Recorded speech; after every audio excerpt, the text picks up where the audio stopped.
Buy it in bottles. Richard Ashcroft on XFM 104.9. I'm Ricky Gervais, with me, Steve Merchant and Karl Pilkington. Now listen up, right? It's the Sony Awards this Thursday. Now, for those who don't know, the Sony Awards are like the Oscars for radio presenters and producers and everything, right? So, and as you know, me and Steve, we love to win. We want to win this one. This is the last time the panel will be listening, so I want a good, clean, tight show, okay. Right? So no swearing, joking aside, no swearing, nothing controversial and nothing in bad taste, all right? Just good luck out there. Aren't we a little bit buggered then? Well, yeah. So, all right, Karl? Yeah, that's all right. It's just when you say things like, make it a good one.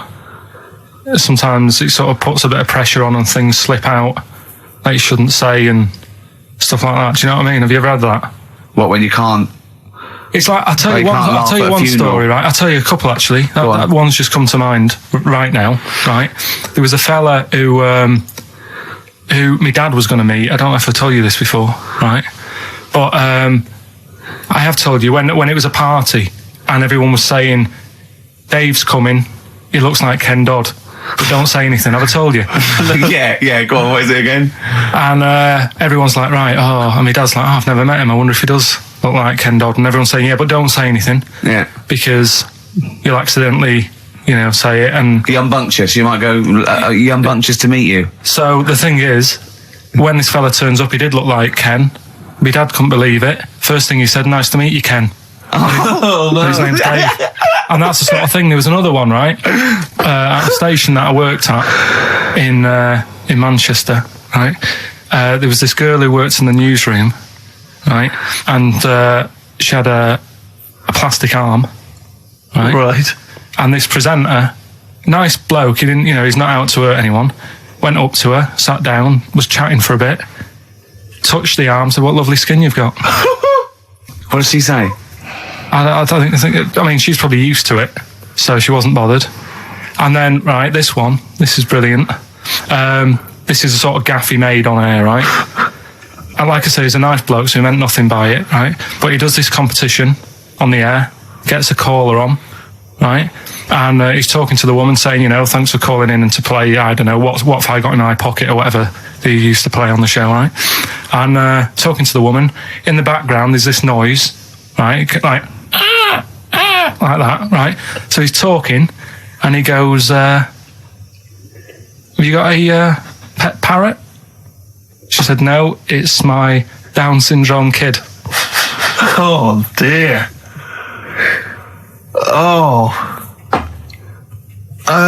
The thing is, awards don't matter. No, I don't think so. Play record? I don't think so. So we're not out to offend or annoy. Appropriate words there. That's the Smiths and Panic. Don't worry about it, Karl. People know that you haven't got a malicious bone in your body. So they know it's confusion. Don't worry. No, it did happen. So it's I know, yeah. So, what have you been doing this week, Steve? Well, I'll tell you what, at the beginning of the week I was incredibly annoyed by Karl. Why? No, because I remember you had a little discussion with Karl a while back saying that you thought he was lazy at times. Yeah. And, you had various criticisms of his work. Yeah. And I got a call from him. He said, I should have told you, I had a phone call. Someone said that they were trying to get hold of Steve Merchant to offer him some lucrative voiceover work. Now, that is money for old rope. It's money for old rope. You're in there for about 20 minutes and it's thousands of pounds. If there are children listening who are still at school, they should definitely, when the careers guy says, what do you want to do? Try and get voiceover work. Just become a voiceover artist. It's money for old rope. Yeah. So I can't believe my luck because, I love money for old rope. Yeah. And I said, well, what's the information? He said, I don't know. I deleted the message. It was on his answer and he deleted the message. I said, right, when did the message come? He said, last week. So he took a week to tell me that he had deleted the message. Why? Just because it wasn't for you? I mean, I don't know how selfish that is, Karl. No, what happened is, right, I got back off holiday. I was at home. Yeah. So I called up my voicemail, right, because I can do that. Yeah. Remote access, right, because I've got to know what's going on at work. Of course. Called in, it was still my day off, I was going through the messages. Yes. Heard one from some company saying, we're after Steve Merchant. Yeah. We want him to do some voiceover work. Yeah. Right? I can't remember the name of it, but Thanks. I thought, right, I'll remember to tell Steve. A week later.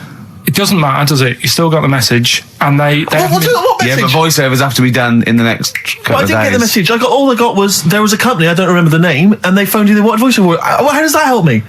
There are hundreds of thousands of media companies. I You was didn't take more- down a number. You didn't take down a name. Nothing. I was more puzzled why they'd want you to voice anything. He's having a go. I don't know what. No, but listen to that voice. You must be annoyed. You must be annoyed. Talk about rubbing salt into the wound. No, but listen to you. Oh God. I don't know I don't know how you think. I don't know how your mind works. Well, I was thinking there must be a tractor sale on somewhere. What do I care? Hang on a minute. Wait a minute. Wait a minute. The worm has turned. I don't care if they want me to advertise, the latest designs in pirate fashion wear. I will do a voiceover because it's money for old rope. I don't care what you think of my voice. Someone was interested. They were offering me money.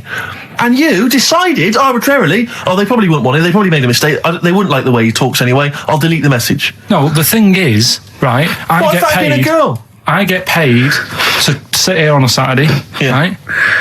Play CDs and that, help out with the show, get you decent prizes. I think I do me bit. Sure. Right? It isn't about running your voiceover work. So hang on. So Carl, let me just get this right. If someone was ever to phone me, right, trying to get in touch with you, to offer you work, you'd want me to just ignore the message. That is what you're saying to me. You'd prefer that I deleted the message, I ignored it altogether. That's what you'd want for me to do. That's what you'd want me to do. What? Someone's calling you for some Someone's work for phoned me. They say, I can't, I don't know, I'm a friend of a friend. I've got your number, Steve. I would love to use Karl Pilkington for an Well, you've never exciting called me, sex so scene. has it happened? Well, I'm saying in the future, if it was to occur, do you want me to just ignore it? Is that what you prefer me to do? Well, it's not like that, though. I did tell you. I told you the message. You didn't. What? You told me a week later with none of the information I needed. Carl, that doctor called last week. That kidney's ready for that little girl that you were doing that sponsored walk for. I forgot to tell you. I hope it's still all right. They keep it on ice, don't they? I think they do. Selfish, Carl. So selfish. And you've lost us for so. Beautiful bit of Snoop on XFM, yeah? Kicking it with Ricky old Gervais. school, yeah. Sweet. Steve Merchant and Karl Pilkington. What has happened to Karl? Because Karl, I thought, is this sort of sweet little buffoon, almost childlike in his ways. You know what I mean? Like Charlie Brown after some sort of head injury. And now he's... And now he's coming back like that, having a go at not caring about voiceover work. It's like, because Heat have written about him a couple of weeks, it's like he thinks he's better than you in some way. I do care, though. You're out of order saying that, right? Because I've sorted you out with tickets for stuff. He doesn't turn up to. Carl, I received a phone call. You deleted the message offering me voiceover work. You're as bad as my agent. I'm appalled by it. And I thought we were friends. At least his agent, when he does it, is losing himself money as well. Yeah, exactly. You've got no comeback. You're still sweet. And to have a go is you've got a mank whine. Right? For a voice. Like a cartoon Gallagher brother on Coronation Street. I mean, and yes, Steve does sound like a Wurzel, but that doesn't, do you know what I mean? No. What about Jethro? Jethro does well. Jethro gets on Des O'Connor anytime he wants. Just has to phone Des up. And he's on there. Straight on and there. he's whining like a Wurzel as well. So, to say that is a rubbish... all right, apart from that then, what else have I done that's wound you up? Well, that's a good starting point because you hadn't even apologised. No, it's a shock because that's the first time I've let you down. And I didn't really let you down because I passed on the message. You didn't. Well, we've been through it. You didn't pass on the message. Saying I deleted a message for you is not passing on the message. I mean, I just think what's happened is that you've got a little bit of celebrity now from the show. I mean, I've seen you being recognised in pubs and stuff, or people have come up and they said, "Are you Karl?" Because they've seen Ricky. Now, it just seems to me that you are not keeping yourself grounded. You are just you cannot deal with fame. You've not got the intelligence to cope with the celebrity, and you're just becoming this kind of ego-driven monster. It scares me, Karl. You're not the man I remember. Look, I put a lot of work into this on Saturday. This isn't even my proper job. Right? Where were you in the week? Oh, he's got you there. What? Where were you in the week? I said, let's meet up. Let's, come up with some new features and that. Where were you? Karl, you phoned me about an hour before you wanted to meet. That is not what I would call. I mean, that is arrogance right there. That's the way I work. That's arrogance right there. That's ego right there. He couldn't go. When I came in, he said, "Where's Steve?" I said, "Steve can't make it." I had to tell him why. Steve was staying in to tidy up because his landlady was coming. This he couldn't get over. He could not get over that you couldn't make it because you had to stay with your landlady. He talked about it for about the hour when we were working. What are you talking? Last week I had a bad throat. You wouldn't tolerate that. You wouldn't accept that. When you had a bad throat, where were you? Why couldn't we do any work then? Because you were at home with your mum and your dad. You were on holiday, weren't you? Why didn't you get your mum and your dad to clean the flat? Oh, he's done it again. He's done you again, mate. Play a record. How has he done me? What? They live in Bristol. Yeah, the joke's on you. He couldn't get him to clean the flat. I don't know who's laughing at who now. Right, listen. Can we just go back to laughing at Karl? Okay. Because I know where we stand there. Okay, all right. Do you want to, That's the natural order of things. I know, yeah. The world's gone topsy-turvy. He's stepped out of the pecking order. Right, well, someone who I don't let down, right, are the listeners of this show. Do you want to read out the prizes for Rockbusters? We'll get that one in. Oh, we're not doing Rockbusters again, are we? Yeah. Well, it was a shambles last week. We cancelled it 2 weeks ago. What? There you are right there, Rick. I mean, both you and I, and let's be honest, we're the guys with our names on the poster. I know, It's supposed to be your show. And our faces. Exactly, and yet... We have to be on tube stations with people laughing at us. Yeah, well, they're not laughing at me, right? Wow, I don't know. What do you think people think of the poster, Karl? Seriously? No, I don't want to know his opinion. It's just going to be insulting. My point is this, he was looking at you. My point is this, Rick. We used to be able to decide what the content of this show was. I know. Now it's him. It's just him. He wants to do Rockbusters. He gets to do it. I know. And it's awful, Robert. Like Tourette's Trent D'Arby. Not only is that offensive, it doesn't work as a clue. Saying that, have you come up with anything for this week? What's the prizes? Oh, we got the prizes. We've got a brand new XFM, stylish XFM DJ bag. That is actually quite nice, actually. Yeah, we've got in there a 12-inch from the XFM Remix album. This has got The Cure on there and the Prodigy remixes from them, which is quite handy. We've got a little mouse mat there with the XFM logo on. And here's what everyone's waiting for, the CDs and DVDs. Yeah. Once again, the X List. This is the compilation that XFM have put out. It's actually very good. Smash Hits, the reunion. Let me see what we got on there. Aha, obviously, Wham, Duran Duran, all your favourite 80s and 90s classics. Another copy of DVD, Steve Coogan's Run DVD. What else is this here? Low Fidelity All Stars. Blah, blah, blah. There's Voodoo House and Ghost Funk on there, Rick. I'm sure that'd be right up your street. And also on DVD, Man Is that Child. with or without Wrecked Train? So yeah, not a bad little selection there, Karl. You've done well there. So go on and do the clues then. Let's do Rockbusters now. Well, I'll bung a song on. And wow, yeah. I love the fact that he was taking the piss out of your voice. I'll bung a song on. Hey, it's Tripe and Cowwheels tonight. Now as griddling as gravy. To be honest, Karl, let's be honest, if Ricky Gervais can get voiceover work, do you know what I mean? There's got to be a place for me. Where do you think the place for him is? Well, look, right, you were talking about your face on the poster. It's not all bad, because I read something last night that can help you out. Right? And it's amazing. So we're talking about that. Play a record, Karl. Warren's Yvonne Ain't That Pretty At All on XFM. 104.9. I'm Ricky Gervais with me, Steve Merchant and Karl Pilkington. Right, Karl, calm now. The Sonys, they're listening. We've got to win this award. We're just bickering. Right, what's this thing that can help Steve out? What are you talking about? No, we'll talk about that in a bit. What are we doing now? We'll do Rockbusters, get that up and running. Yes, sir. Get the email busy. Thank you, sir. Yeah, Right. Okay, go on then. Right, so...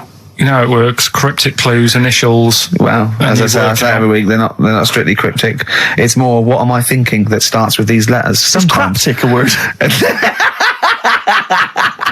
that a word? Craptic? Because... Anyway. Oh, God. So last week, one of them was these people from the East Midlands can't help swearing. Yeah, Tourette's Trent D'Arby. Tourette's Trent That's D'Arby. the sort of shite we're dealing with to try and get a Sony. Right, so here's the clues and that. First one. And that. What are we after here? The artist? Yeah. The band name or solo artist? It's, I'll tell you in a minute. Okay. Go on. So the first one, the hitchhiker needs a lift, but in something bigger than a car. Go on, what's the initials? VH, right? The hitchhiker needs a lift, but in something bigger than a car. Yeah. Right? Second one, don't be selfish, and some of it out to your mates. Right. The initial there is C. Right? Yeah. Don't be selfish, and some of it out to your mates. And the Sure, third that's one, not what is Karl. He's selfish. no, Begins with C. right? And the third one, the Scottish fellas can't get into their emails. Right, okay. The Scottish fellas can't get into their emails. Go on then. Right, the initials there, KL. Right, so quickly again, the hitchhiker needs a lift, but in something bigger than a car. VH. Yeah. Don't be selfish. Hand some of that out to your mates. Right. See. This is your last chance, Carl. And the Scottish fellas can't get into their emails. If I hear anything like Wetney Houston or D Trout Spinners or Tourette's Trent D'Arby coming out of this, we're never doing it again. Okay? Have you got monkey news for this week? Don't know if I want to do it this week. So, just because breakfast do it and that, and just leave it maybe this week. See what happens. See if we need it. We'll see. Sometimes I don't know. Play a record a minute, Carl. I'll talk to you off air. Play a record. Well, what? What's the email address again? ricky.gervais@xfm.co.uk. Okay. Right? That's where the email the answer's in. So we've got to remind you whose show it is. Play a record. Right. Stop My Head, Ivan Dando on XFM 104.9. I'm Ricky Gervais, and with me, arguing like nutters, are Steve Merchant and Karl Pilkington. Okay, all right, calm down. Right, let's just chill. Let's chill. Yeah, right. What did you do last night, Rick? Watched I'm a Celebrity, Get Me Out of Here. I tried last week. I knew Tufnell was going to come through. I knew he was. I went to put a bet on, and it was 11-4. And I thought, that's not worth it. I could put on 400 quid, and I reckon I'd have won 1100 because I reckon he's going to win. Yeah. So that is annoying. I suppose if you could go back in time, you'd probably change things. Do you know what I'd do if I could go back in time? I'd go back in time, stop Hitler from being born. But then it might be worse because someone else might have come along and he'd been even better. It's like a novel. Yeah, you're right. Ben Alton would write a novel like that or something, wouldn't he? Yeah. Well, our things would be different. Yeah. I popped to the cinema last night, and it was a joy of an experience because for the first time I went to see X-Men 2. I want to see that. I saw one. I don't like that sort of thing. I've never been a comic book, never been a geek like yourself. Not yourself, but I mean, you're not a geek in that sense. You're different. I mean, not in the traditional sense. No. I'm one of those sexier geeks. Modern sexy geeks. Yeah. But I really enjoyed it, and 2's meant to be even better, isn't it? I really enjoyed it. Yeah, it's good fun. But more so than the film was the fact that the actual cinema experience, for the first time in a long time, I actually enjoyed because I just had such a problem with the cinema. Well, I can't go. I have to wait about 3 weeks till it dies down and go in the afternoon. I can't be sat next to people. I don't know why people go to the cinema to eat. Have something before you go in there. Yeah. Rattling, crunching. Why is this experience? This film has cost £50 million. It's meant to be an emotional, artistic experience. It's not meant to be something that's on while you're chowing down. Yeah. I don't know. But people leave their mobile on. I want it when someone answers, go, I can't talk now. I want to go, don't smack them on their face with it. Yeah. No, well, I went to the cinema a while back to see Crouching Tiger, Hidden Dragon. Oh, yeah. That art house film. And a woman sat next to me, huge, fat blubber of a woman. But it's up to her. She's earned enough money. She can eat more than she needs. Sure, but don't squeeze into a seat next to me in the cinema, right, with your flesh, curving over the armrest that we're having to share, right, God. Next to her little weasel of a husband. She's got one of those huge kind of hog-sized barrels of popcorn. You don't reckon he was one of them feeders? It was very similar. It really was. She, as you say, she's chowing down on the popcorn. She's one of those women who she's not come out to see a film. She's come out to eat, and if a film happens to be showing, then she'll watch it. Yeah, really winds me up. He's got the hot dog and everything. She's eating, and now popcorn already annoys me because and she goes to him, "Are you going to eat that?" He goes, "Well, I was thinking of it. Give it to me. But I don't know why it was that popcorn became the thing you eat in the cinema. It's like you say, you've made these films, and someone's there thinking, "Well, we've made this great film. We've got the sound mix right, but what we need is something that will just slightly irritate everyone during the film." And to see the size of the buckets that go in their popcorn. But why not serve soup or something? Or yogurt? Oh, the slurping would drive me mad. And the spoon touching the bottom of the thing would drive me mad. Don't serve anything. There's no reason you have to do the cinema and go, "Oh God, I need to eat." Well, plan it. You don't go and play tennis eating. What you plan it, don't you? Well, exactly. Eat before we come out. Yeah. Have a sandwich. Have a corned beef sandwich. Do you know what? Right. What annoyed me is I found out in across America when they showed Schindler's List, they banned popcorn, right, out of respect to the film. What? So they're saying all the other films, sod it, doesn't matter. Yeah. Well, this one cost 100 million. It doesn't matter. You can eat popcorn through that. Yeah. I mean, ban it through all films. Well, this woman was one of those ones. She may as well have had a trough in front of her. I mean, she was a state, right? And Oh, she's so God. She's an idiot as well, because the trailer comes from, I remember at the time, the trailer came on for AI, that film AI. Oh, yeah. And I don't know if you've seen the trailer for it, but it's something like, I don't know exactly, but it's something like, Martin is a 6-year-old boy. Yeah, he's 20 kilograms, he's 3 foot high, yeah. But he is not human. Yeah. He's a robot. Yeah. And she's just watching that, right? Bear in mind, the point of the trailer, he's a robot. Yeah. She says, how old was he again? I wanted to slap her. I was livid. I went, he's a robot. He's a robot, that's what's important. She says, a trailer comes on for a war film. She goes, I shan't be seeing that. She just announces it, I shan't be seeing that. And I'm bored with war films. Bored with them next. Oh, God. And then, so the title card comes up for Crouching Tiger, Hidden Dragon. You know, like at the beginning, they get everything. Yeah. It comes up, Crouching Tiger, Hidden Dragon. Now, she's in the cinema. She goes, what a stupid name for a film. I was thinking, but you paid to see it. And then it says subtitles in brackets. She goes, oh, it's not subtitled, is it? So it comes on, and I don't, in the film, I think they speak maybe Mandarin or Chinese or something, I'm not sure, but let's say it's Mandarin. So they come on, they start, and it's all subtitled, and they start speaking in this Mandarin or Chinese, and she just starts going, ah, ching chong chong, ah, ching chong chong, ah, ching chong chong, in the cinema, just saying that out loud. No. She and her boyfriend are cracking up, they're all weeping with laughter, right? And I'm trying He's to watch got this to laugh, film. otherwise she bites him. Exactly. So I'm so livid. So I really make a show of getting up with all my stuff. I get up and I kind of clamber over some of the seats. Yeah. I sit down next to these 2 teenage girls with the mobile phone. Oh, The mobile phone goes off, and like you say, instead of, I mean, it should have been off anyway. Yeah, of course. But let's say, instead of it being, instead of immediately thinking, oh God, and switching it off hurriedly, they take the call in the cinema. I'm in the cinema. Yeah, no, I'm in the... Start having a conversation. And I was thinking to myself, you're 16, unless that is your business partner in Hong Kong phoning you, saying the deal is not going to go through, which I suspect it's not. I suspect it's probably Gareth, or Gavin, or your boyfriend Tony saying, do you want to do me behind the bike sheds later? Yeah. I suspect that's who it is. Yeah. Switch off the phone, or very least, get out. I know. Get out of the cinema. But I can't... I mean, I don't know where these people were brought up or raised. I don't know who it was that told them this was behaviour that you could do. I really want to have cinema police. Yeah. Right, you go in there, and if the phone goes off, you get your money back and you're asked to leave. Yeah. Straight away. Any whispering, go, if you whisper again, if you're too stupid to be able to figure out the plot. Yeah, just, they tell you what age you should be, right, to get that film. Yeah. That's it. If you listen and you're not eating and you're not talking, then you should be able to get a film. Well, I was in the cinema last night, and as I came in, there was a big queue, and as I came in, there was people there taking a ticket, showing you to your seat. Now, when did it happen that I was no longer able to find my own seat at the cinema? Why is it that I can go in the daytime, I can find I'm left to fend for myself? But now it seems that on a Friday night, there's so many stupid people out there who can't find their decent seat. No, I think that is policing. I think that's to stop people thinking I'll just sit here and having to deal with it themselves. Because I mean, if someone was in my seat, even if there was another seat, I'd go, well, no, that's mine. I want lots of policing in social occasions. I want to go into a pub and go, that is too loud, that music. Those people are too annoying. They're standing up. They're too annoying. I remember being in the cinema once and seeing a guy. He was a big fat guy again. He had popcorn, the hot dogs, the Coke, right? And he had it balanced on this little wall that was sort of separating parts of the cinema. And he was a big fat guy. Just sat there. I was watching. I think it was Beetlejuice. I was watching. Right. And some local hard nuts. They were on the same row. They started kicking the little wall to knock his food off. And I thought, brilliant. Oh no! I think you want to bully fat people. Yeah. Play a record, Carl. It's getting really nasty now. Can I pick on you?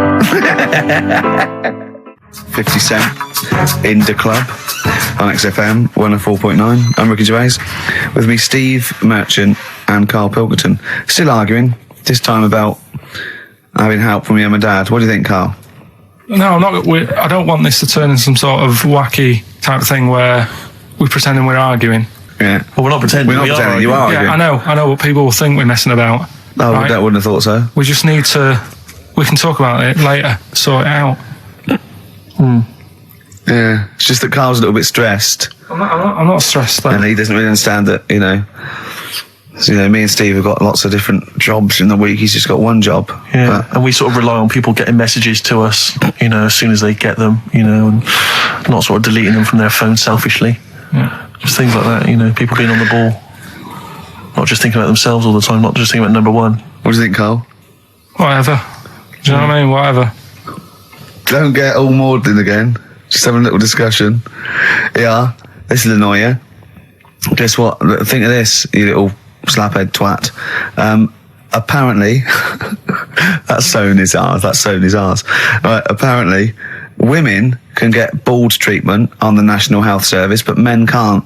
What do you think of that? Do you think that's fair? Is that a fact? It's a fact. We should point out that Karl is, would you say balding? Yeah. Would that be fair? Well, either that or a wide parting. He looks like Charlie Brown. He's got the same sort of hair arrangement as Charlie Brown. Yeah, he's I don't think Charlie was balding though. Was he? He was only about 10. Well, no, but he just had like a couple of things on top, and his hairdo. Carl's had a hairdo that keeps. It's not a hairdo. No. What is it then? What is it? It just happened. I've told you. Noel was in right once. Noel who? Gallagher. Oh yeah. Right. Oh right, you're on first name terms. Right. And from the hood, isn't he? And whoever was doing the interview said, "Oh, you know what? Will Liam be able to keep up that sort of hard attitude, right? Say when he gets older and he goes bald, and you know, could he still carry off the sort of attitude that he's got?" And he was like, "No, he'd never have that style. He couldn't have that style that lad's got in there." And pointed at me. Yeah. I said, "He's not a style." I said, "I didn't go to the barbers and say, can you just like shave the top bit, leave the sides?" Yeah. Can you remember that fire tuck? That's the way it is. Yeah. Right, and you were just saying to me, what would you do if you went back in time? I'd probably use a better shampoo. That's it. I wish we could tape the conversations we have off air. Yeah. Because, I mean, they are ridiculous. What would you do if you go back in time? And the other stuff we were just talking about is obviously can't talk about. Can I just ask though? Sorry, when did you start to notice it was disappearing? I mean, at what age did it kick in? I worked a lot. You see, you'll be safe. Do you know what I mean? Your hair will stay there. But it's when I used to do a lot of hours working. And yeah, you were stressed and things. Yeah. Stressed out, and it just went. Well, I'm beginning to understand what stress is like, you know, because I'm not getting messages and stuff like that. But yeah. But probably about 24. That's unlucky, isn't it? Something like that. And did you panic, or were you just not bothered? Not bothered. He's not bothered. He wouldn't be bothered. I'm not bothered. But I don't think for someone who doesn't care about going bald or war or SARS or anything, you don't have to get stressed on a Saturday between 1 and 3. To be fair, you are worse than all those things. SARS has got nothing on you when you're in the right mood.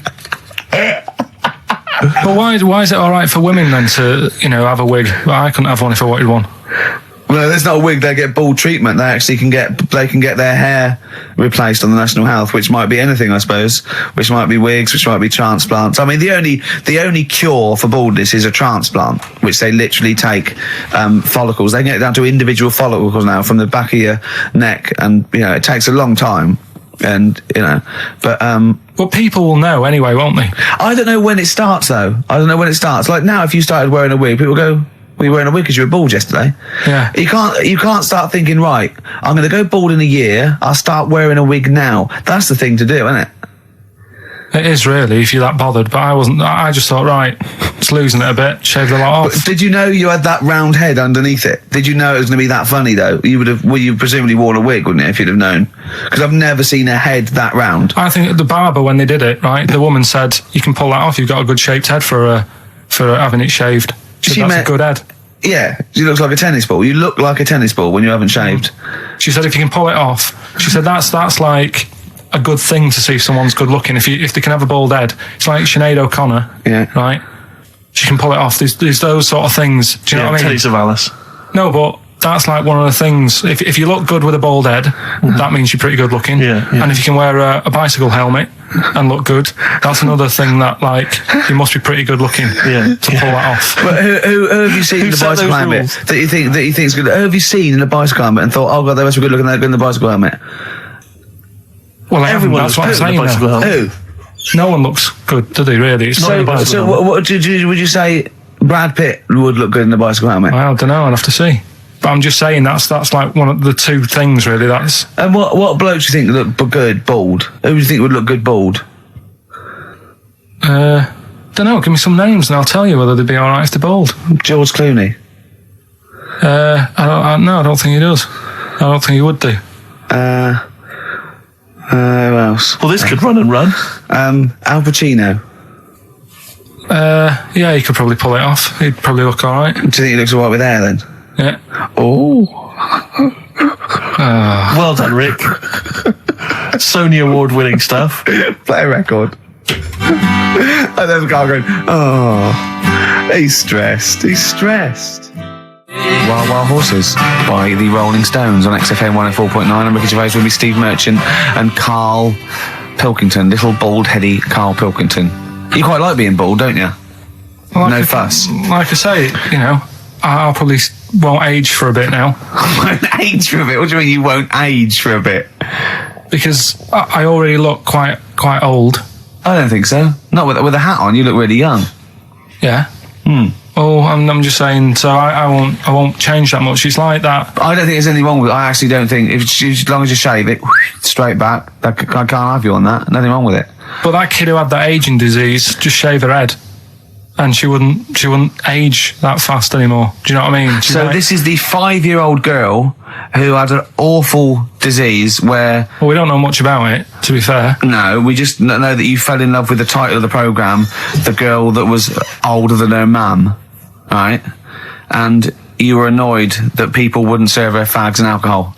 If she's you know, she's living like an 8-year-old, let her have a fag. Doesn't that sum up this show, though? Carl's comment, we don't know much about it. Yeah. We're still willing to make comments about it, to discuss it in length and possibly make crass jokes, even though we're ill-informed, as ever. Yeah. Right, well, there's something for you, right? Go on. This is what I wanted to tell you about, right? Me. Yeah, face transplants. There's there's some kid somewhere, right, who had a bit of an odd-looking face. Right? A bit of a what? Bizarre-looking face. Yeah.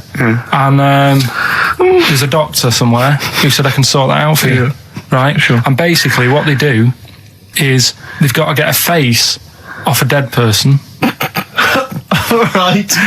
Sorry. Just in this documentary you saw, did this documentary feature, say, John Travolta and Nicolas Cage?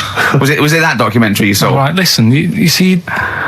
Go on. So okay, no, so you can't get a face of a dead person. Yeah, go on. Sorry to dismiss the idea of face transplants out of hand. But go on. So yeah, it's got to be a face of a dead body that isn't older than like 4 hours old. Right. 4 hours dead. Whatever. They can take it off, fit it on the new face. It makes sense. But it's not just your face that you lose it, but it's the muscle tissue and bones, isn't it? When it's like disfigured, it could be through fire or whatever, or disease, or so they can't just literally plonk a face on. They have to do something else, don't they? You're asking Carl like he's going to know. I forgot. Then he looked at. Was that in Russian? Yeah. I wish we could get him on telly just to show the look on his face when I said that. Yeah, it was brilliant, wasn't it? It was. You know when you go to a cat. Hey, we want some food then. And he just looks at you. And he goes. It's almost like he can understand what we're saying. Go on. It's like if you had been caught holding a mallet over a dead body by the police. What I'm saying is, it would sort of work. Yeah, if you peeled your face off and put my face on it, oh my God, why don't you and Steve, for an experiment, swap faces? And the great thing is, I wouldn't age. Yeah. Would you do that if it was safe? I think I'm getting the rough deal here, though. To be honest. Yeah.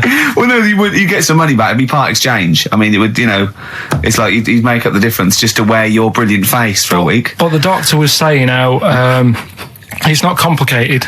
He said the worst thing is something about the people who were related to the dead person. It's a bit weird for them still seeing the face of someone they know walking about when they're dead. Yeah, I can see that would be odd, yeah. I love you, Carl. You are brilliant. Honestly, you're never a dull moment. It doesn't matter whether you're talking or I'm squeezing your head. I'm never bored. I never go, oh, that's enough, Carl. Do you know what I mean? I got battling tops, I got bored. It's like computer games. You think it's the best game in the world, and someone goes, how are you getting on with Tomb Raider? You go, oh, I don't play it anymore. I go, how's Carl? I go, he's brilliant. He's brilliant. I was squeezed it yesterday. I was squeaking in his face. I got him down to the ground. He said this. He said that. I'm never bored with you. Do you know what I mean? It's brilliant. I'd like to rent you out to people. See me, I'm different. I would happily leave him now in the bottom of the cupboard. Until quiz With the night. Scale Electrics. Until the old pub quiz night, when there's no one else who will have you on the team. Sure. And suddenly you want to be your best mate. Done him again. Right. Yeah, where's his mum and dad then, Carl? Yeah? In Bristol. Yeah. Yeah. Can't believe it. I love the fact you can insult me, but never insult my parents. Please. Feeder, Butt Rogers, XFM 104.9, Ricky Gervais, Steve Merchant, Karl Pilkington. Carl just said to me, so what face would you have to me? And I went, what do you mean? He went, well, whose face would you have? And I went, I don't know, a boy's, so the skin would be regenerated. He went, oh, no, it'd be a bit weird. He said, oh no, someone famous. And I went, I don't know. I went, whose would you have? He went, Barry Sheen. No, but what I meant was when I was talking to Suzanne about it, saying this is amazing, she said, well, whose face would you have?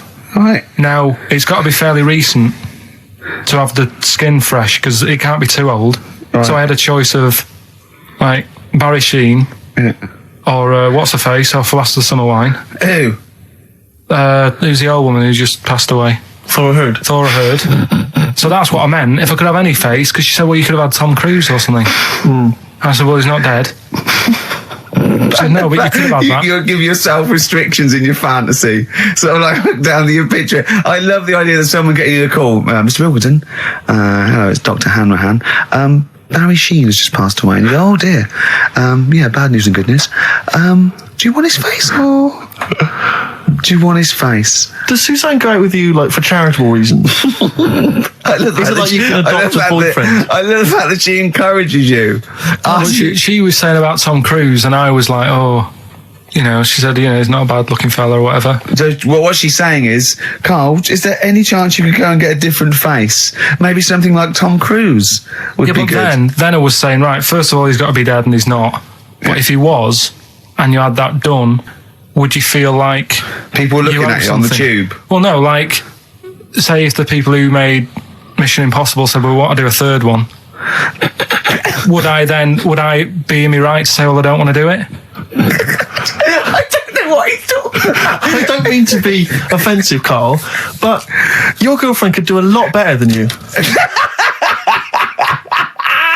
I don't know what he's thinking. I love the idea of this whole conversation about you in Tom Cruise's face and then get offered a film. But why does she have conversations like this with you? He was now on last night. He was now on the telly. I love it. What should we talk about? What about getting a new face? Oh, dear. Oh, that cartoon. If you don't know what Carl looks like, there's a cartoon that was in last week's Heat, isn't it, that I drew is on the website. What's it going for now? Bid? I think it's at about £225 at the moment. And what do they have to do to bid for it?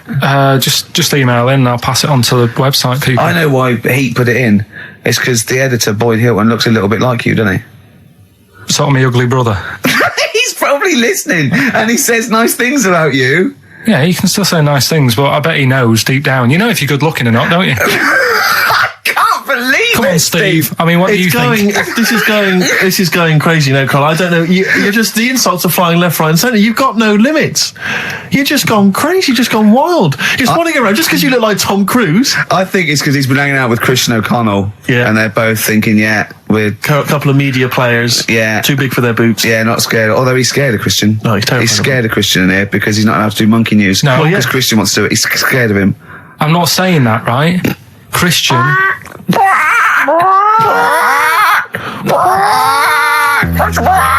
do monkey news, but Christian wants to do some monkey news. I'm not allowed. Once around the block, badly drawn boy. I like him. He's funny as well. You know what? I think he looks like if me and you were put in a blender, Carl. Do you know what I mean? He's got my sort of shape. He's got your sort of accent and. I think when you put in a blender, does that would a voice sort of mix? The times I thought of putting the two of you in a blender. Do you remember? I told you that thing about the sponges, didn't I? Yeah. Yeah, that freaked him out. You know, if you get 2 sponges and you dye one red and one blue, and you liquidize them, we pour them into a tank of water. After a couple of hours, there's a blue sponge and a red sponge because their cells know, and they reform. And do you know what he said? He went, how'd you kill a sponge then? Yeah, of course. Oh, what a great thing to say. Oh, my back's killing me because I went, I did my back in last week and I had to get a chiropractor out and I couldn't walk. Well, as soon as I could walk, I came in here on my day off and did when you were in Bristol with your mum and dad looking after you. And then I went to Selfridges Sunday and... Well, you got a bit of money now, why not? Yeah. And I went into the sports department and there's a golf simulator there, £38,000, and it's just like a shed. And I was looking at it like a kid in a sweet shop, and the 2 blokes that work there, they recognised me and went, "Oh, right, I do." I said, "Yeah, good." I was just looking at that simulator, it's brilliant, isn't it? He went, "Do you want to have a go?" And I went, "No, I'm crap, I can't do it." I said, and I got a bad back. And I went, "You have a go." And he did it in a couple of times. He went, "Oh, that's not bad." And he went, "Do you want to go?" I went, "Yeah, go on then." and I put it all out, and I really tried my hardest. Of course you did. And it took off, and it was really good shot. And he went, "Good." I went, "Well," I said, "I'm not go." And I was thinking, I've got to hit this one as well. I've got to hit this one too. And I hit it again. I had 3 goes. I hurt my back after the first one. Yeah, but you carried on. And it went, right, I said, "Cheers, thanks very much." And I walked away. And I went to Jane. I went, "I've got to get a cab." She went, "I've done my back." She went, "Well, why did you show off?" I went, "I had to." Of course you did. That sums you up. That just I was in hits the agony. nail I on was the all head. the way back. And I had to lay on the floor and put ice on my back again for about 3 hours. What was the best you thought could happen? That they would just say, "Oh my God, that guy, that's Ricky Gervais. Is there nothing he can't do?" That's exactly what I wanted. Yeah. As I was seeing that, I go, "Cheers." Yeah. As I got about a few yards away, I just slowed down, and Jane go, "What are you waiting for?" I go, "Listen," and it is go, "That man is a god." Yeah. And I go, "Come on, Jane, let's go home." Yeah. You've just all. Have you ever been able to walk through a fairground, past one of those machines, those test your strength machines, and not have a go at it? I don't think I'd be very good at that. I bet you cannot walk past one of those rifle ranges and not have a go. I love rifle but ranges. You've got to be the best, I imagine. Yeah, if someone had just won before me, I go, "It's not worth it, it's fixed." Sure. Yeah. Oh dear. Pathetic. Yeah, so that's why my back's, it's ridiculous, isn't it? But I hate not being able to do stuff. It's like I'm punishing the injury. Yeah. I know if I laid in bed for a week it'd be better, but I go, no, why should I? Yeah. When I was a kid, I used to hit my head on the banister or something, and I used to go and get a hammer and hit the banister. And then I started thinking, when I was about 8, I remember if I'd hurt myself, I'd go, "Ha ha, God, didn't hurt." He's up there thinking, "Oh, bloody hell." How mental is that? Carl, what are you thinking, mate? All right, Rockbusters, that's what I'm thinking. Straight to it. Go on then, who's the winner? Right, I've got to do the clues again. Right, the first one was the hitchhiker needs a lift, but in something bigger than a car. Yeah, snappy, go on. VH. Yeah. Right, that was Van Halen, Van Halen, hailing a van. because he wanted something bigger than a car. That's the first one. Yeah. All the Second one. tenses are mixed up, everything. It's just, go on. Second one, don't be selfish. Hand some of that out to your mates. That was C. That was share. All right. It's all right. Yep. And the third one, the Scottish fellas can't get into their emails. The initials there, KL. They Kenny logins. Right. That's the last time we do Blockbusters. That is the last time we do it. No. It is. That's the last time. Give the prize to someone. Kenny Loggins. I'm going to give that one to Kenny Loggins. Helen Perrott. She has emailed in, and actually, Helen, I need you to email in your address if you would, so we can send you those goodies, DVDs in the bag and stuff. But who would get Kenny Loggins then? If the clue was good, who would get Kenny Loggins? What did he do? Footloose? Yeah. That famous But I film have to say about though, Rick, where dancing was banned. Yeah. In that nebulous... Yeah. That's an extraordinary film. I saw it once in America. Like you say, Kevin Bacon in a town where dancing has been banned. I was watching it. It was like if aliens had been watching Earth, but only monitoring us through our TV and films, and then tried to make a film about humans. That's the film they'd end up with. What do you think? What do they think of Queen the musical? Because they're, of course, rock and roll's banned, isn't it? In the future. I'm not looking forward to the future, Rick, where feelings and emotions are going to be banned. I can't believe it. Where's our hoverboards? Yeah. So yeah, well done to Helen Perry. Is that the last time we do Rockbusters? No, Yeah. do it again. Yeah, after the break, monkey news. No, we'll play. We'll do a break. Don't know about monkey news. Got some other stuff as well. We're doing monkey news after the break. XFM. Radiohead, they're there. Like everything they ever do, that's grown on me more and more. That is brilliant. XFM 104.9, Ricky Gervais, Steve Merchant, Karl Pilkington. Well, you know what it's time for, don't you? Oh, chimpanzee that monkey news. It always gets me, that jingle.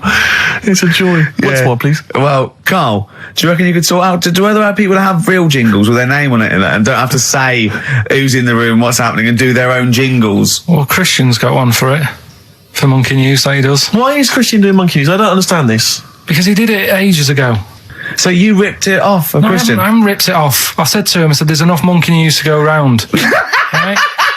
But hold on, though. I don't want cast-offs. I thought this was your idea. Let's not do it. But what's new? Come on, what's new? What? There's monkey news out there. I mean, if he wants to have a meeting in the week and say, well, this is the news I've got, the way I see it is, he can do it in the week. He's doing like the news at 10 type monkey news.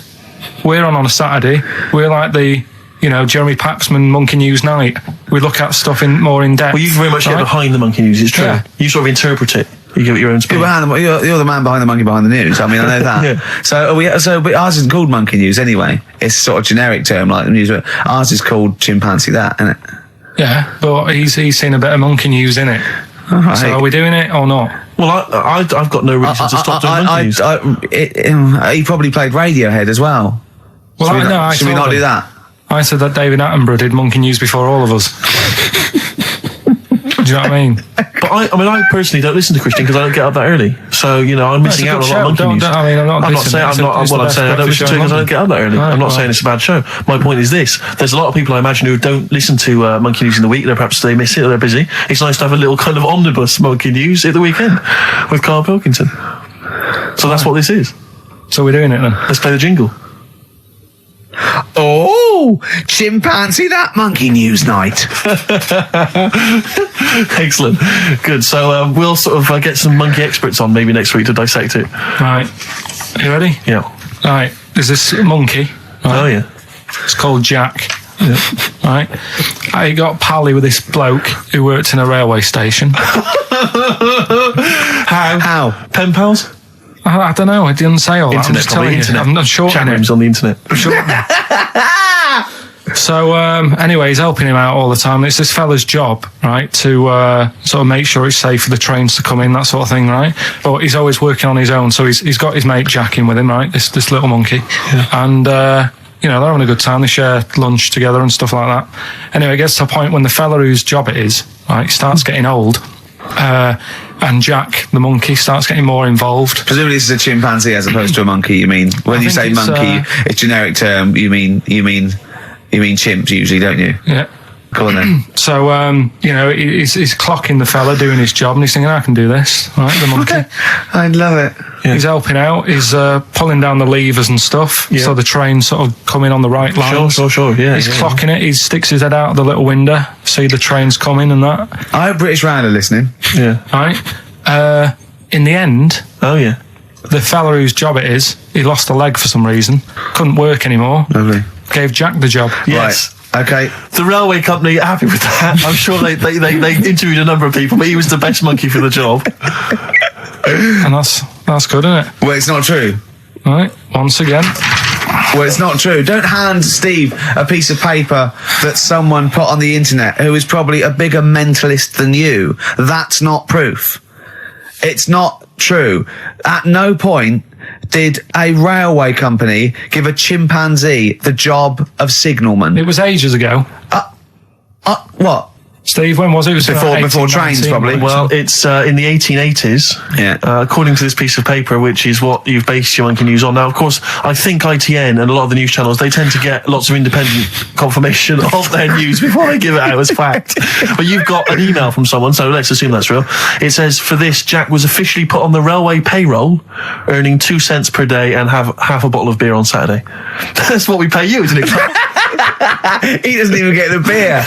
Oh, dear, he's not allowed to drink, are you? Someone emailed in actually and said, Carl, some years ago, did you die? And they took your face and transplanted it onto that of a chimpanzee. It would make a lot of sense. I've never seen you. He always has t-shirts right done up and long sleeve. I bet he's hairy under there. Yeah. I bet you are hairy because you have to shave right up to your eyes. You're one of them, aren't you? And I can see the growth, and it comes out the top there. Are you really hairy underneath? Pretty hairy. Are you really? Well, what's up with that?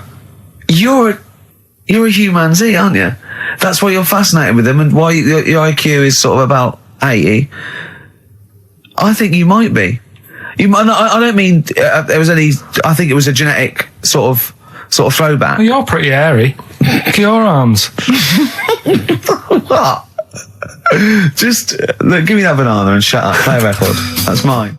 Cheering breaks. Average Man on XFM 104.9. Well, nearly another show over, Carl. You've now got a squeaky chair there.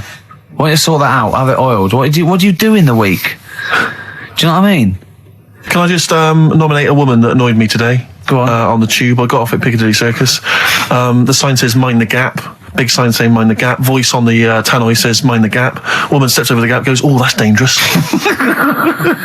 I was livid. I was just annoyed. I wanted to slap her. There's always one in there every day. So as you walk down the street, I just feel like I want to squat certain people out the way. Swat them out the way. We went into this little restaurant me and Carl. Was it Thursday? And we're sitting down there, and it's busy outside, and we go sit at the back. She went, that's no smoking. I went, yeah, we're not smoking. So we sit there right at the back. Right? We get there, and there's two women, right? And I'm sitting there, and they light up a fag. And I go to Carl, there's meant to be no smoking. He went, yeah, so what? I went, well, it's the principle.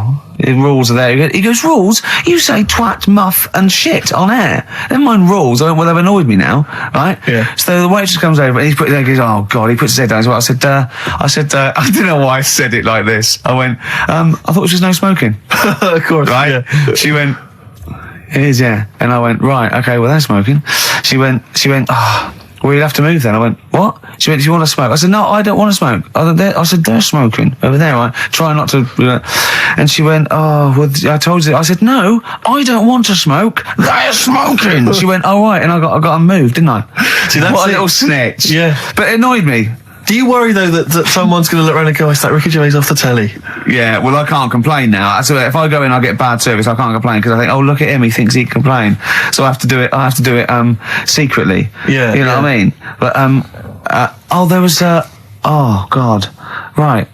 People come up to me, they recognise me, and they give a lot of gossip, and I don't mind it at all. I don't know, I never know what to say, and I'm always, I say thank you very much, I say love the show, whatever, I say of course, and that's great, and they're polite. And I was in the pub the other day, and I was just with Johnny, and people had been coming up, they go, do you mind if I said, no worries at all, yeah, absolutely fine, right? And then this group came in, about 20-somethings, right? And they're a bit pissed up. And this woman comes up to me, right? And she stands there, she goes, right, we like you in our house, right? But you're not as good as Paul Calf. And I went, oh yeah, Steve Coogan. I said, he's brilliant, isn't he? She went, yeah, you're not as good as him. I went, oh, well, not bad to come second to, is it? And then because I did that, she went, no, you're great. I've just done my dissertation. I went, oh, right, I was in nursing. She went, yeah. She went, right. Anyway, she went, can I have a hug? And I went, well, she went, can I have a kiss? I went, well, not really. No. And then this woman who wanted to take a photo, she went, oh, you were so nice on the BAFTAs. I went, well, I am being nice. I'd rather, I don't know you. And I was like, oh, God, it was embarrassing, right? And then, so I took a picture, right? And then she goes, anyway, and they sort of dragged her away. The mate sort of dragged her away. And then I was going, oh, God, I've got to go now because they're over there. I said, I can't stand it. I don't mind. And she came over and she went, Ricky, and she sat down and I went, I'm going. And I had to go. And then I was with Johnny, and Johnny went, oh, God, I've left my bag there. So we had to go back. And she's going through the bag. Oh. She went to me, you bastard! I'll never effing watch you again. I thought, well, all right. I don't know what to say, really. Nice of her to clean up her bad language. Yeah. Well, she Family knew. pub.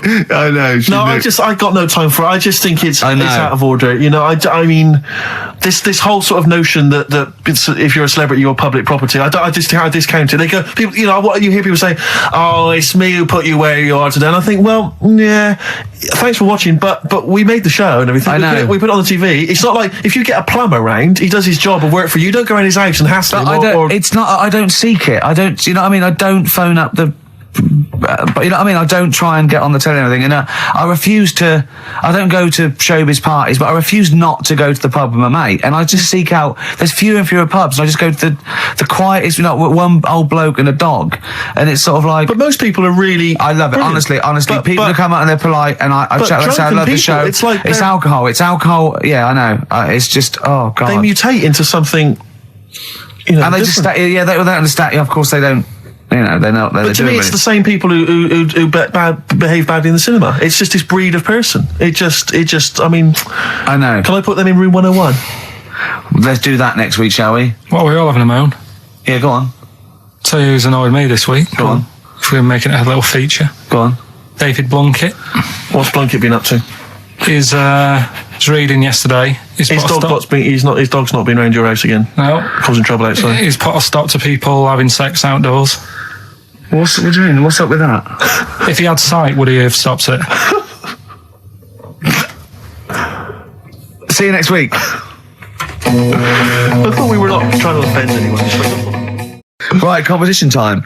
Brand new competition we come up with. My favourite we've ever done, I'll be honest. And a great prize, The Sixth Sense. You get a clip of a great film, and then you get to keep the great film.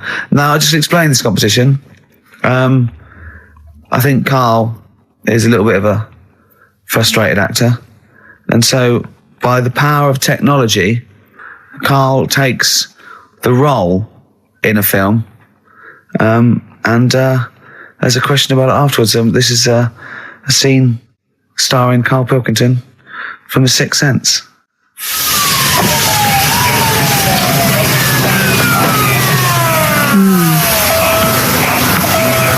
Jeez, I hope nobody got hurt. Be alright. You're very quiet.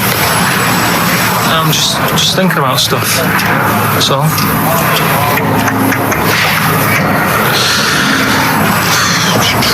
You're mad I missed a play, aren't you? A little bit annoyed, to be honest. Went down a storm playing the drums in Little Donkey, but your loss. I'd give anything to have been there. Well, you wouldn't, because you didn't. But like I say, it's your loss, isn't it? Anyway, I'm just quiet because I'm thinking about stuff, like I said. Right? I'll make a big deal out of it. What is it? Well, I was just thinking, what would happen, right, if you put a chameleon on a mirror? How would it handle that? It's a bit weird, isn't it? Oh, you're scaring me. That's scaring you. This'll scare you, right? The other day, saw two old men sat there having a Twix. You never see that, do you? Old fella having a Twix. You see ghosts, Cole? No, just the old fellas having a Twix, but They talk to you? no, They tell you to do things? no, because they were too busy eating. But what's that got to do? What are you looking like that for? Do you think I'm some sort of freak or something? Is that? I would never think that about you. Well, Ever. No. Got it? All right. Well, It's a very chilling scene, that. that is great. Oh, that is fantastic. It's a very spooky scene from the film The Sixth Sense. Rick, I think you've got a question. Well, yeah, I mean, Karl played it wonderfully there, the role of the child that sees weird stuff. But who played the original role? What was the name of the child actor who played the original role? It's email only, ricky.gervais@xfm.co.uk. You can win a copy of The Sixth Sense. It's time for the newest quiz in town. This is where Karl inserts himself into a seminal film. Last week, he was the little kid in Sixth Sense.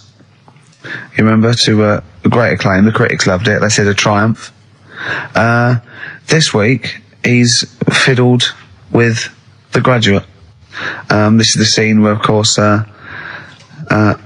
he goes upstairs to the hotel room, and it's on the cards. She's a dead cert, Mrs. Robinson. Well, Here we go then.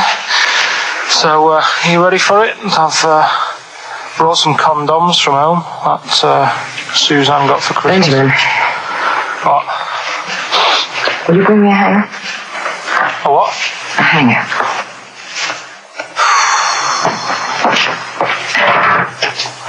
Tell you what, I've got wood. What? Just saying, I've got wood. I've got metal ones as well. What sort do you want? Either one would be fine. All right. There you go.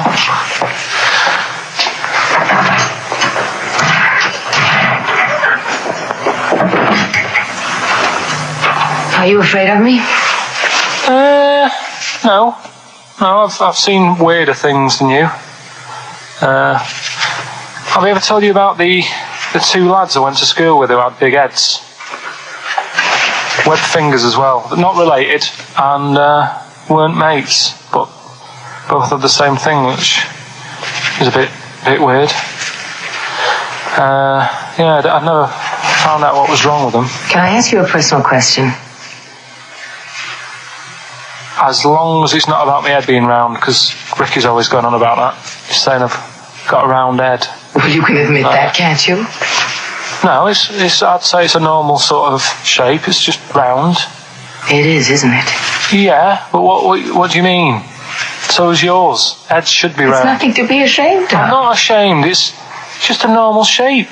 Mm-hmm. And you can talk. Look at your saggy arse. Anyway, get your knickers off. Hello, darkness, my old friend. I've come. Oh, that was a joy. Oh dear. It was an absolute treat. Now, I should say that obviously the prize is a copy of The Graduate.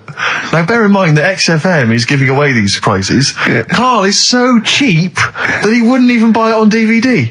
He's bought it for $6.99 on VHS. It'll be panned and scanned. It won't be widescreen. There's none of the extra features that you get on the DVD. Oh, look at Carl's face. He's gutted. Carl, did you pocket the rest of the cash? No, I have to use my own money to buy these. Right? What, you're using your own money to give this stuff away? Yeah.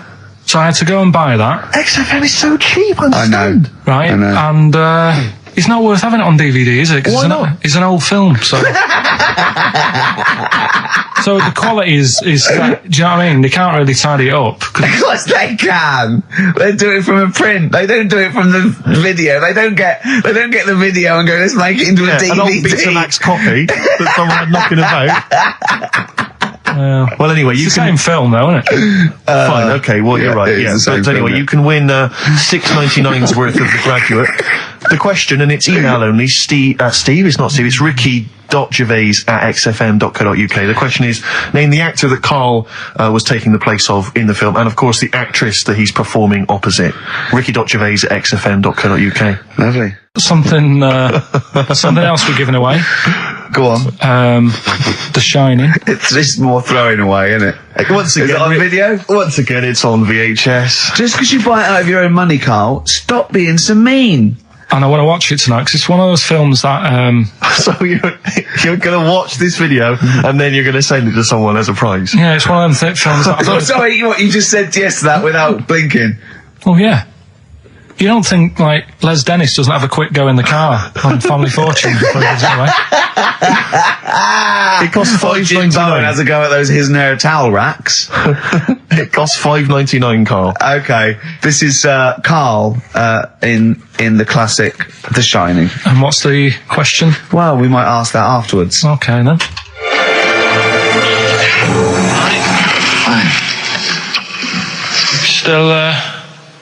Still trying to write the book then? Yeah? Yes. Good. Funny, someone told me the other day, weird thing about a typewriter, the top row of letters, the longest word you can write is typewriter. I'll just show you.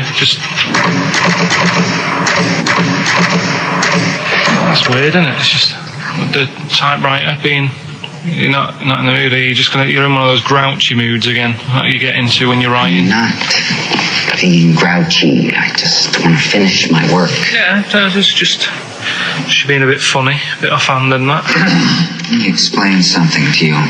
Go on. Whenever you come in here and interrupt me, you're breaking my concentration. You're distracting me. And it will then take me time to get back to where I was. Understand? Yeah, but I just was coming in to try and cheer you up. You know, I'm full of ideas as well. You know, if you're having a problem coming up with stuff, got loads of ideas you could write about. The other day I read about this airy Chinese kid. What do you want me to do about it? No, it's just that it could make a good book. Do you know what I mean? Sort of following round. That's swell. Well, I'd buy it. You know. But if you don't want to know,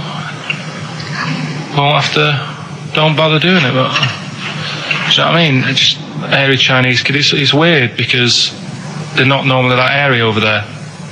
Yeah, this kid cakes in it. But if you don't care, I wouldn't touch one hair on his goddamn little head. You don't have to touch any hair on his head. Like I say, he's covered. Leave the head alone if you want. Touch his hands. He's totally covered in it. But I love the little son of a bitch. Well, don't go that far. You haven't met him, but I can sort it out. I'd do anything for him. I don't think he'd expect that much. Just take him to the barbers 3 or 4 times a week. You know, he's a good little kid. In fact, I'll do it. I think I'll write a book on him. Yeah? Do you think you can handle that? Yeah. You're not too busy, are you? Well, I'm pretty busy. I've got to sort out some monkey facts for the show this Saturday, but I reckon I can still... Why don't you start right now and get out of here? All right. I will. If you're going to be like that. Couldn't borrow a pen, could I? See you later. There you Haunting. go. Haunting stuff there. Karl Pilkington in The Shining. You know, in the film, Jack Nicholson goes crazy because the suggestion is he's maybe possessed by demons that maybe are in the hotel. But, you know, if I was stranded in a desolate hotel, removed from all human contact with Karl, I'd go mental with an axe without being possessed by demons. That's more chilling to me, trying to get some work done and you keep wandering in. I'm trying to get Karl to spend a couple of days in the caravan with me, just for the head of it, and he won't. I've offered him money, won't I? I think it'd be a great laugh, wouldn't it, Karl? Oh yeah, great. That would be terrifying. No, I want to film it. I just want to film it. Like a little video diary. There's Karl there, he's just waking up. Well, If I was stranded in that would be like being... I may as well be with Freddy Krueger and Jason Voorhees. That's more scary. The thing is, Ricky doesn't mess you about as much as he messes me about. No, you see, you've given him an inch. You've given him an inch and he's taken a yard. 12:30 you got in today.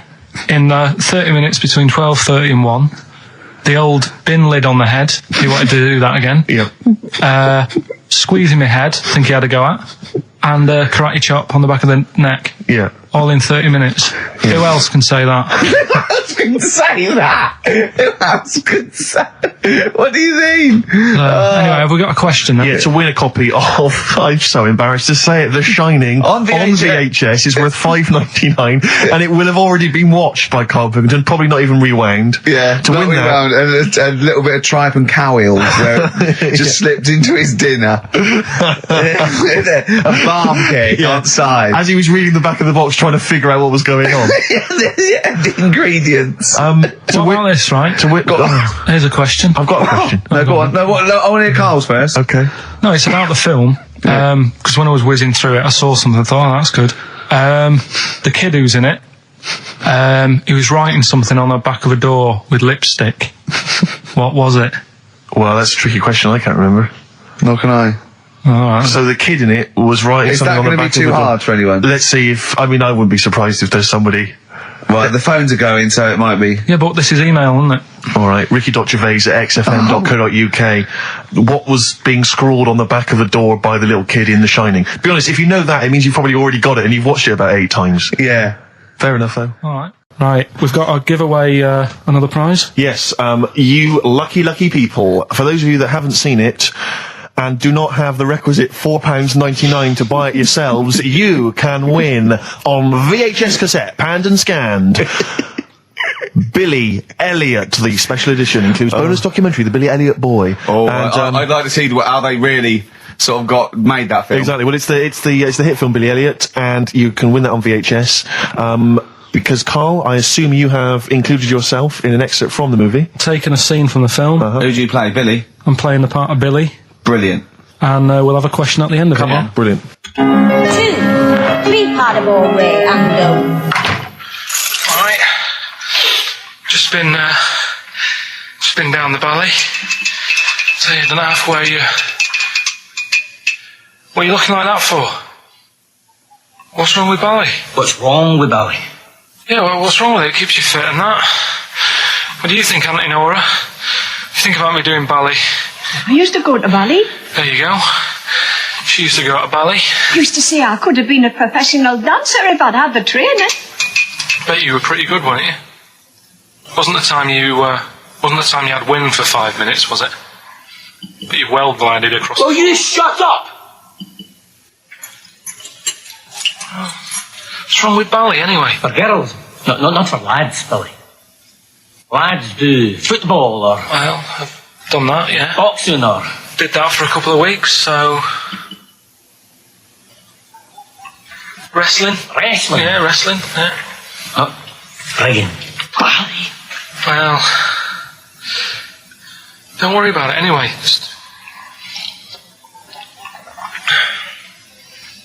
Is it alright if my mate Wayne stays over tonight? He just wants to sleep over. He's just coming over to... Wayne, sleep? Yeah, he just stays over. I'm not gay or anything, he's just... I don't fancy him, I'm not... Yes, you do. I don't... Yes, you bloody well do. What, just because I want my mate Wayne to sleep over and I've started doing ballet, that turns me into a gay man, does it?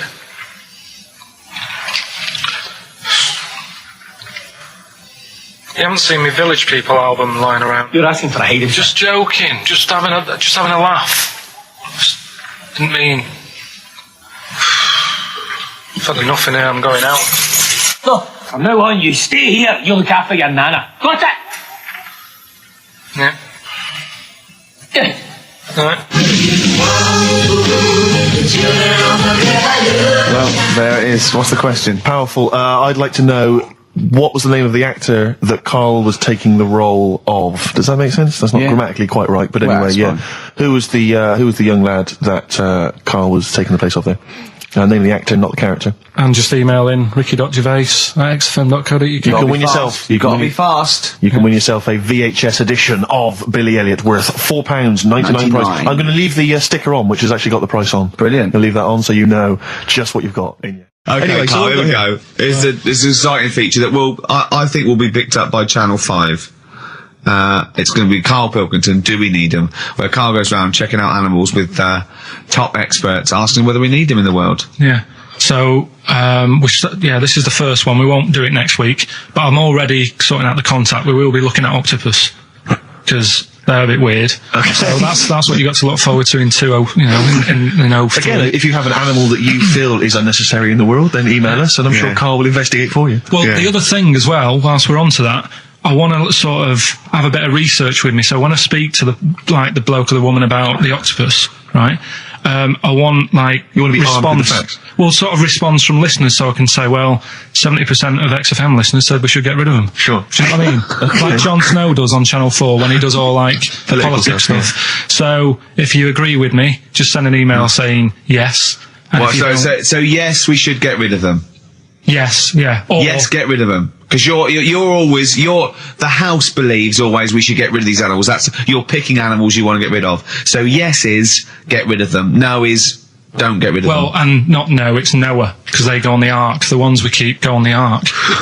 That element I'd completely forgotten about, and I think that's a wise move, because I don't think that's working. I don't think you've thought through the whole Noah. See, that's just complicating the show, I think. So yes, we get rid of them. Noah, they're saved on the ark. Yeah. Right, okay, Right, so here we lovely. go then. Jellyfish. So we, Do we need 'em? today we're looking at jellyfish in Pilkington.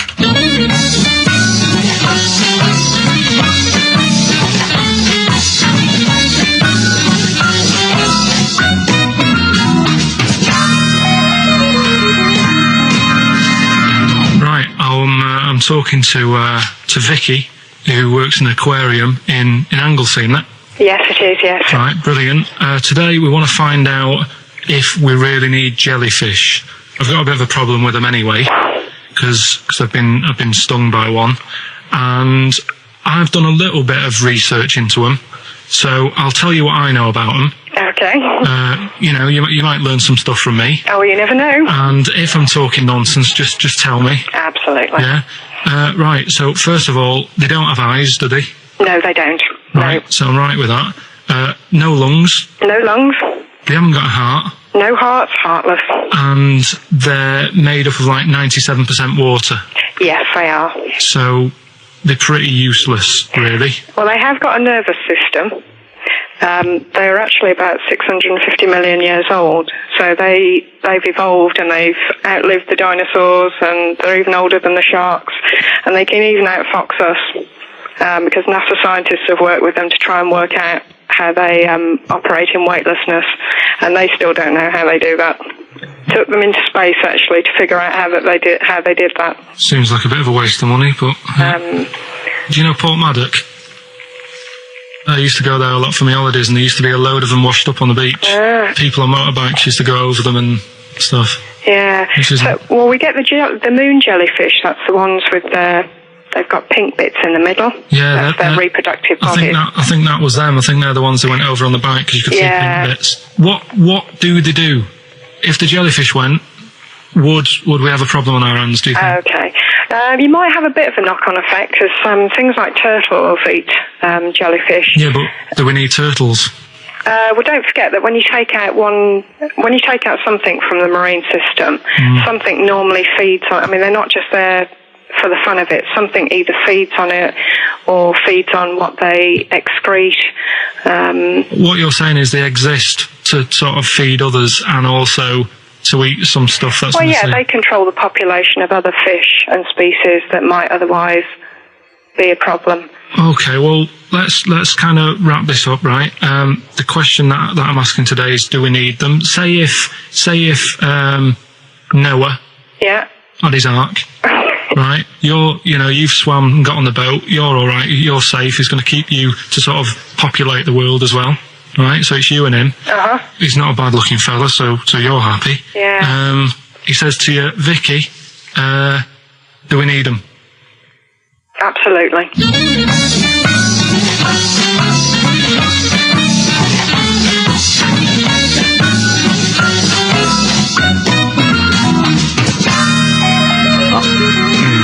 I don't even know why she even gave you that interview. When you start off with, trying to find out if I need you, but what did you tell her to get her to talk to you? Just said I'm doing some research on stuff. Did she think you were a schoolboy or something? No, she just said, oh, all right. She said, how long will it go on? I said, not long, just like 5 minutes, have a quick chat. And she loved it, didn't she? She sounded happy to take part in that. So the fact I know the fact that you've got an expert and you suggest that she's going to be having sex with Noah. He's a good fella, so you're happy. She goes, yeah. I mean, I don't know why you stopped there. Didn't go into positions or something. I can't believe. The problem is, really, I didn't get to the bottom of what I wanted to say because. Oh no, you did. That's it. That's done now. That's a pretty good academic work. That's proved. Yeah. No, but the turtle thing, when she said, "Oh, if you get rid of them, the turtles, won't have anything to eat." But when she said that, I mean, I couldn't say it because it would have took her off and confused her. But. Well, she's a scientist. She's easily confused. Well, say like when Suzanne is working, right? I'm not a very good cook, so I always get like an Indian in. Right? What to do cooking for you? So, right, I'll have an Indian. Right now, say if for some reason it closed, I'd get a Chinese. So why don't the turtle just? There's loads of stuff in the sea. But I didn't want to get too heavy on her. But it's pretty deep. Oh, that is genius. But we'll look at. But so the fact that she said yes, you need jellyfish. Does that mean that you've changed your? I mean, what I'm saying is, does her answer go? Does that stand? Yeah, it does. Yeah, it does. Does it? It does. Yeah. Whatever I get the expert to say, I try and get him in a corner. Right. You try and argue him into a corner. Argue him into a corner, but that time she wasn't having any of it, so we've got to carry on having them. Yeah. So in the new year we'll be looking at octopus. Okay. Yeah. Yeah. Great. Let's play some feeder. We've also got a new feature, Cheeky Freak of the Week. That's a new feature, isn't it? That's a new feature. Cheeky Freak of the Week. Let's do Cheeky Freak of the Week. What is the cheekiest freak of the week? I'm just going to apologise now. I've just had freaks. Sorry to freaks. Okay. Right, go ahead. Well, I say it's a new feature, but we've sort of touched on it in the past with... We always talk about freaks. Hairy Chinese Kid. Yeah. We've had the Pillow Man. Yeah. Oh, you called a draft excluder? Just make a note of that, would you, Rick, on the list? People without arms and legs. But at least, you see, the Pillow Man, what do you picture? Because I was saying to Ricky in the week, right, I'm a great fan of the Elephant Man. That's his favourite freak. Of all the freaks, Do you know why he said? He said because you get what you pay for. When someone says the Elephant Man, you get what it says on the tin. Right. You know you're going to get it. Yeah. Do you imagine, Steve, if you had a mate and you said, "Where are you going?" He said, "I'm going to go see my mate." And you go, "Which mate?" And he said, "The Elephant Man." Yeah. Straight away, you haven't even met him, but you know what he's going to look like. Yes. Right. That's what I like about that hairy Chinese kid. Yeah, you know what you're going to get. Pillow Man. Yeah. Not so good. What does that mean? It could be one of those big fat things on that show, couldn't it? A big pillow, like a... Yeah. They had that big thing about the fat people and feeders. They were getting up to like 60 stone and that big one. And there's a thing called fat admirers that just fancy fat women, right? And you writing that down? Yeah, sorry. And they had blow up versions. It looked like a bouncy castle. Wow. Yeah. Really? Yeah. You'd be knackered when you blew that up. Yeah, You just wouldn't want to go forget it. Yeah. Oh God, That's people being cruel as well, isn't it? Because after watching the programme on Channel 4 about the fat people and fellas who like them and stuff, there was a story on one of the news websites about some fella in Germany, right? He was a big fella, must have been about 50 stone, and he fell over, right? And I think he hurt his ankle or something. And they sent firemen instead of like an ambulance. Yeah. So straight away they're having a bit of a laugh. They're not. No, they've got winching gear. Well, they didn't know. They didn't have winching gear. They had to use the hose pipes to carry him out. I think it was Ananova, that news website. They had to use the hose pipes. So they made like a bed using the hose pipes. Oh, yeah. And had to carry him out on that. And then they had to sort of get him into a special truck, they said. Mm-hmm. And do the same when they got to the hospital. I mean, that's mad, isn't it? They shouldn't do that. Although, Carl, I'm loving that story. I'm just worried that we're not going to be able to fit in Cheeky Freak of the Week. What's the Cheeky Freak of the Week? All right, Cheeky Freak of the Week. Something I found on the net. Yeah. Fella who had 27 toes and fingers. In a jar? No, still on him. And proper ones as well, not like little stumps and that. Proper, fully formed fingers. Was he a pianist? Close-up magician? I don't know what he did. He just said that he's... Cat's cradle professional. Did he ever work on finger bobs? He was saying in the week. For the crowd scenes. I'm now going to do Braveheart. Yeah. He said about the Elephant Man. He said, I want to do a thing right with freaks where it's good and bad. He went, what you said? The pro about him is... What about the fella with loads of fingers, or...? No, the Elephant Man. Well, he said the bad thing is he stretches his jumpers. When he puts them on. Yeah. And what's the good thing? Sort of, he never gets up and goes, oh, my hair's a bit of a mess today.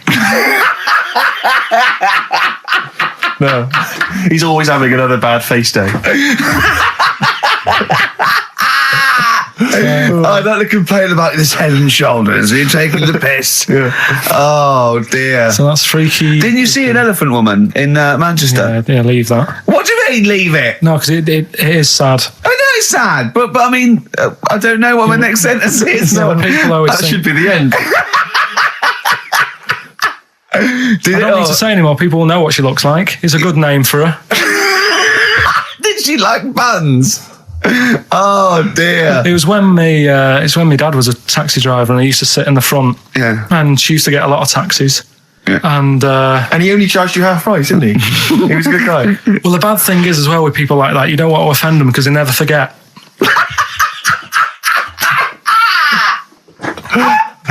Oh, Carl! Carl Pilkington. I was sat in the front of the cab, and my dad goes, right, we're going to go and pick the You know, I can't even tell you the name. These guys just evil. Right? What do you mean? No, leave it. So she's got. No, Carl, please. tell me what he said. No. You've already stitched him up. He's thieving things from little Welsh I don't fellas. care. Right, what did he call her? Steve, back me up on this. I really Carl, don't want to be to. fair, our opinion of him is already pretty low. Look, tell me what he said. No, it's not. I'm scared of what my dad gets. It's the person who's got the She's thing not wrong. listening, is she? Well, her headphones wouldn't fit on her head. Tell me what he called her. I don't want to. Tell me what he called her, Carl. I'm getting angry, man. Tell me what he called her. No, I'll leave that. Honestly, Tell me what he... It doesn't matter. Tell me what he called her. Carl, just... I'm going to go... Seriously, I want to know what he called her. Right, you're not going to stop this show. We're not doing the next show until you tell me what he called her. What did your father call the elephant head woman? Tell me. Spudhead. How old were you? I don't know, about 9. So did you expect to see a potato with a dress? He did sort of, again, it's a good name. Do you know what I mean? I had an idea of what it was going to be about, and he said, do you want to stay in the car, take you home, because you can't... Spudheads, you got lovely eyes. Can't. Come on, man. That's it, by the way. Is that all of it? Goodbye. Brilliant. Well, let's end with LL Cool J. Yeah. See you next week. Last night we were sat in the pub and I was saying, right, you know, let's not even worry about new features then. Let's get the current ones, you know, going. Like Getting what? Good.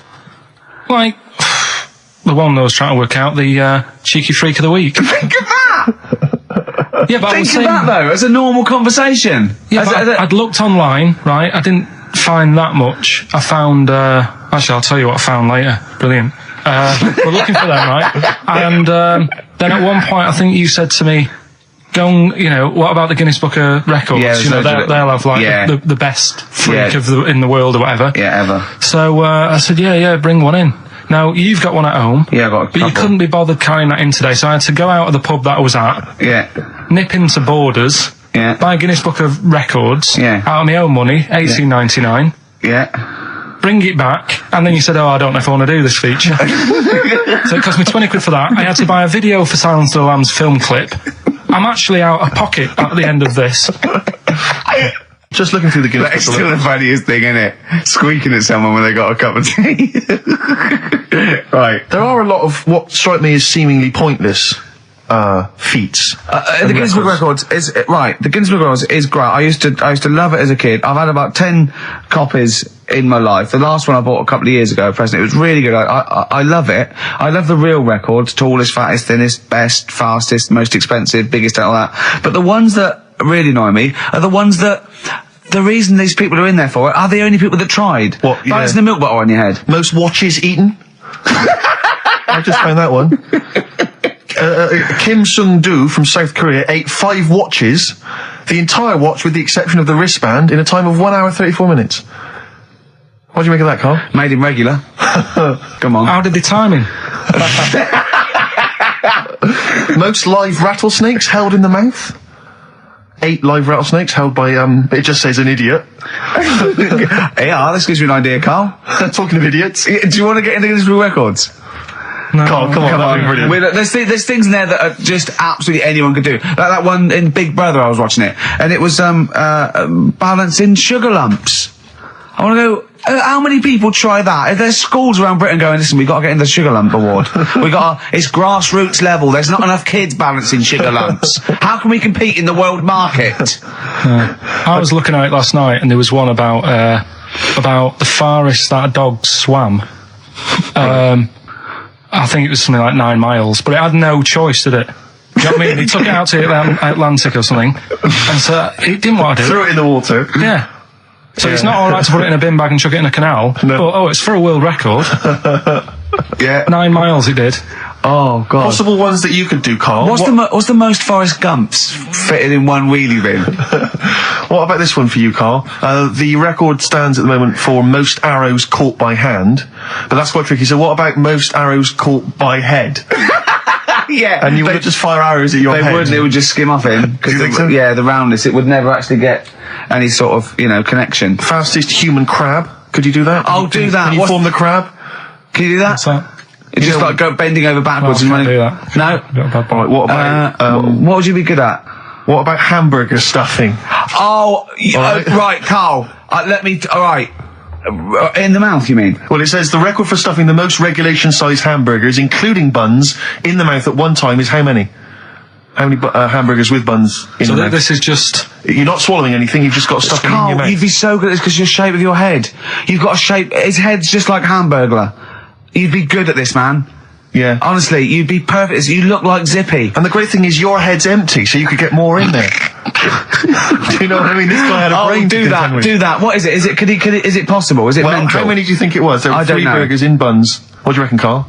What? How quick he ate them? He didn't eat them, it's just how many he can stuff in his face. So literally hold them within his cheeks and his mouth, but don't swallow anything.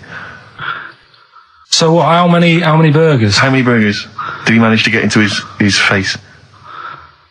So it's a fella. He's not... Yes. About 5? No, 3. It's the 3? world record. 3 is the How world big record. are they, though? It just says regulation size. Was it last week? There was a programme on about the child who was older than her mum. A child that was older than her mum? Yeah, right, he was looking forward to as much as Oliver, the humanzee. Humanzee, yeah. And I didn't see it in the end. Did you miss it as well? I missed it. So is what it is this little girl, and she's got an aging thing. So he was telling me about this. It's all from him. He went, and what it is, right? She's about 5, right? But she's aged, so she's actually 90. Right? And I went, oh God, really? He went, yeah. And then he went, could she get served in an off licence? I went, no. He went, well, that's not fair. I went, what do you mean? He went, well, I said, she's 5 years old. She's a 5-year-old girl. He went, yeah, but she's got the body of a 90-year-old. So, oh God, let her have a fag. Wouldn't you let her have one if she... If she asked? Yeah. If you worked in an off licence and she wandered in, right, and... So she's 2'6". Well, I don't know because I haven't seen it. I don't know that much about it. Yeah, she's a 5-year-old. 2'6". It's just an aging process, which is a degeneration of the cells, like what aging is. It doesn't mean she grew into a 90-year-old woman with a scarf No, exactly. going around the streets. What did you imagine it looked like? I don't know. I mean, she's aging fast, yeah? Yes, but it's more to do. It's not. Yes, yeah. Because it was saying that her mum and dad are pretty stressed out about it, and I kind of thought, well, you'd be forever buying birthday presents. It's not like she's morphing through various ages. Like, my God, look, she's 58 today. 59, we can't keep up. Well, how's it It's work? not that. It's not like she's got- it has the same effect as aging on the body. So at a cellular level, there's a degeneration as quick as if she'd gone through. I don't know. I got this from you. I'm guessing, Carl. It's not like she's watching Top of the Pops one week and she's loving it, then the next week she's going, I can't understand what they're saying. It's not like music it's all in my bland day. dance. I remember. I remember when I was 4.5. They were real bands. Now, that S Club 7 were excellent. Yeah. But what's this tripe? S Club. But if she wants a fag... She's 5 years old, Carl. But she's got to experience everything in a short spell of time. Do you know what I mean? You've got time to sort of... I think you're thinking of her life like that Fatboy Slim video, where it starts off as something crawling out of the sea and then it evolves really quickly over 3 minutes. I think that's not the case, Carl. Her mind she isn't aging in her mind at the same time. No, she's not living a whole life in 3 weeks. It's just her body is degenerating quicker than it should. So if you worked in odd bins, you wouldn't serve her with a bottle of wine? No, I probably wouldn't. Well, unless she had some ID, which That's would a probably bit cruel, be fake. isn't it? I said, well, on that and on top of all her other problems, he wouldn't even give her a glass of... Yeah, a bottle of wine. and her ID wouldn't look right because she's aging all the time. The photo would never match. Yeah. Look at my hair there. That was last week. Well, it was 2002. Exactly. Well, we don't know enough about it, so... No, I haven't seen it, so yeah, maybe we should apologise because that could sound callous and cruel because I don't know what the whole It was just the title. the vibe of the What was I know the the title that It was excited something you. like, I'm older than my mum. No, it's the child that's older than her mother. Well, Yeah. so that was weird. There was some good stuff on in the week. You missed that, I do. You didn't watch that. Didn't see that. Saw, Maybe someone have it on video for you. yeah, if you taped it and you send it in. Watch it on fast forward. She'd really age then. Imagine that. Whoa! And something new we're trying out because Rockbusters He's dead, thankfully. Yes, is it's gone for a bit. it's over. Crosswords. Oh, this sounds intriguing. Where'd you get the idea from? What's the basic format of this? Right, what I've done is I've take like a popular saying from the show. A popular what? Popular saying, something that crops up quite a lot in the show. In our show? Yeah. Yeah. First thing that sprang to mind was there's this hairy Chinese kid. Oh, classic. But more commonly, it would be something like, Carl, you're an idiot. Yeah, playing Carl, record, you you're idiot. a fool. Carl, you're a fool. Oh, what did you mean? You let us down again. Yeah, You Carl, should where have here. you been? Yeah, oh, you've got a headache, have you, Carl? Yeah. You better have a lie down. Oh. Typical phrases like that, Yeah, sure. typical phrases like that, yeah. Carl, you're a loser. Yeah. Oh, yeah. Right. And what I've done, I've got a load of different songs and took words from the different songs and then joined them together to make There's This Hairy Chinese Kid. And then people have to email in and say what the 5 songs were. It sounds like the most complicated game ever. I'm looking forward to it. Have you heard any of this, Rick? Because I've not heard this at all. I'm not familiar with this. Well, all it is, it'd go like, Hairy Chinese Kid! And it's from sort of 4 different songs. Right. And you've got to identify the songs. Right. Wow. How many songs in this, Carl? 5. There's This Hairy Chinese Kid. Okay. Right. So. And what are the prizes for that?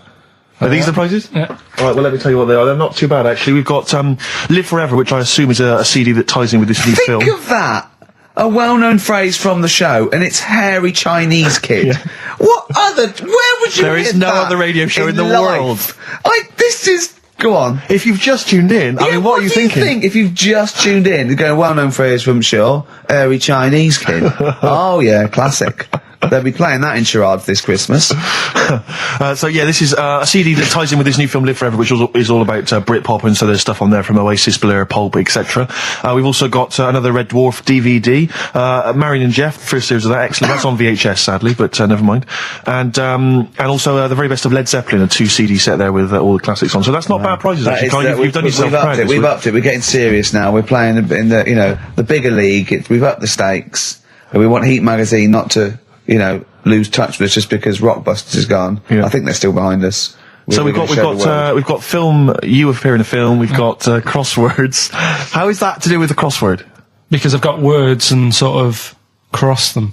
Okay. Right, you don't really cross them. But, good. So words. We're playing a game called Words. Word Song. Hello and welcome to Word Song. And obviously I imagine there'll be some more great music. The Thrills, One Horse Town on XFM 104.9, Ricky Gervais, Steve Merchant and Karl Pilkington. Now Karl Pilkington is getting ready. It's the start of a new strand in the show, a new quiz, a new competition to replace Rockbusters. Now that's quite a tall order, but what have you done? Right, like I said, right, if you've only just tuned in, what it is, I've took, and I'll be taking, a well-known saying every week from the show, something that crops up a lot. First one that sprang to mind was... There's a little gay fella standing next to me in the urinal? That's next week. Okay. This week, there's this hairy Chinese kid, right? Yeah. That crops up quite a lot. Sweeping the nation. Right. So what I've done, I've got 5 songs. Yeah. And I've edited them together to make that saying. You've got words from songs where any part of that sentence occurs to recreate it. Yeah. Now, what do they need to do? Do they need to say what the song is? Just the 5 songs? I mean, I was going to say song and artist, but if you want, just a song. So there's 5 things there, and if someone doesn't get all 5, it's still worth emailing in because we might give it to the one who's got the most, and then... Yeah. Can I suggest we go for artist rather than song? Only because sometimes it's quite tricky to get a song title. Sometimes it's very odd, or it's not quite what you think it is. So maybe artist is an easier one. Are you happy with that, Carl? It's your competition. I mean, Steve always does this whenever I come up with an idea. Oh yeah. I'm just trying to make sure it's just the best it can be, Carl. Yeah, no, he came up with a few game shows, and Steve was going, no, it's no good. And Carl said to me, he said, it's the one of The Office ever got on telly. Yeah, but... Well, we shall see how Cheapest Chimps plays out, but frankly, the fact that you said to me, Steve, I've come up with the best game show ever, it's called Cheapest Chimps, what's the idea? I don't know, I just like the name. It's something to do with chimps. I thought, well, I'm not sure that's the best game show ever. And what was the other one you came up with that you told me about? I think a few people will be disagreeing with him, Carl. I think people will say that Cheapest Chimps could be the best game show ever. You know, when I was at school, people like you, I really didn't like. You're a stirrer, Gervais. He flits, doesn't he, from one side to the next, Carl. The one thing, we may argue, mate, but at least we're consistent. Ricky Gervais flipping from one side to the other. One day he's on Carl's side. When was the last time Steve wrestled you to the ground and got you in a leg clamp? No, you're right. Never. What, is that supposed to be a good thing? Well, did you see us? Yeah, I saw you struggling in Carl's office earlier. He was punching my legs to release me. We were on the floor, and I was squeezing him with my mighty legs, wasn't I, Carl? Right. It was like, I imagine that's what a crab feels like when an octopus has got it. We were playing that, weren't we? So anyway... So, I'll play you this clip now. It's 10 seconds long. We'll play it a couple of times because you'll need to take it in.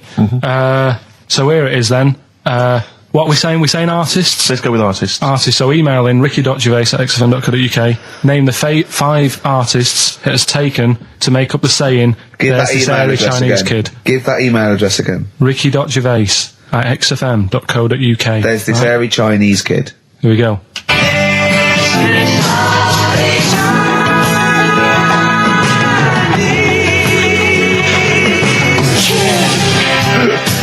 Play it again. Play it again. Here we go.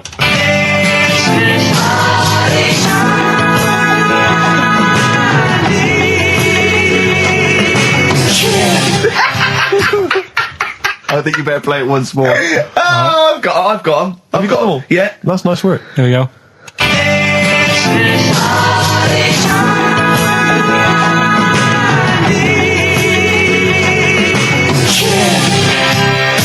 I can just remind you now that the prizes include a Red Dwarf DVD, Marion and Jeff, the first series of that on VHS, a Live Forever Britpop CD, and also the very best of Led Zeppelin. Let's play one of those actually while we're here. Brilliant. Rock and roll. One of the prizes on Carl's competition this week is the very best of Led Zeppelin. That's obviously rock and roll. We've also got a Live Forever Britpop CD, Marion and Jeff, and Red Dwarf. And should we play it again? So people There's have got this another airy chance? Chinese kid. Who are the artists? Here we go.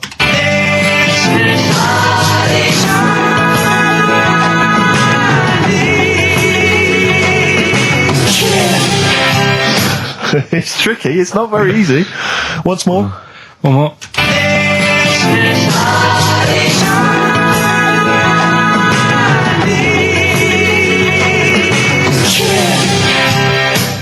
Well, there you go. Ricky.gervais@xfm.co.uk. Those prizes can be yours. Who is he and what is he to you? We have not had any successful answers on your quiz, Carl. We've had people who've That's got what you get a when you maximum put of 4. a duck in a microwave. Yeah, yeah. Bill Withers. Nice. All right. Cheers. So I'm not talking about Cheapest Chimps. That's safe. That's going to run and run. Yeah, that is going to run and run. That's really got legs. I'm going to check the press Monday. I can only assume it's a triumph. Exactly, another Pilkington triumph. Yeah. I'm going to give the prize, if you don't mind, Carl, to Karen and Jeff Gillian, because they're the only one that they were the only couple that got the second answer, which was very, very But tricky. they got 4 today. But they only got 4 But right. 4 is the top answer, so should we give the So answers play it, now? Carl, and then tell us who each one is. All right.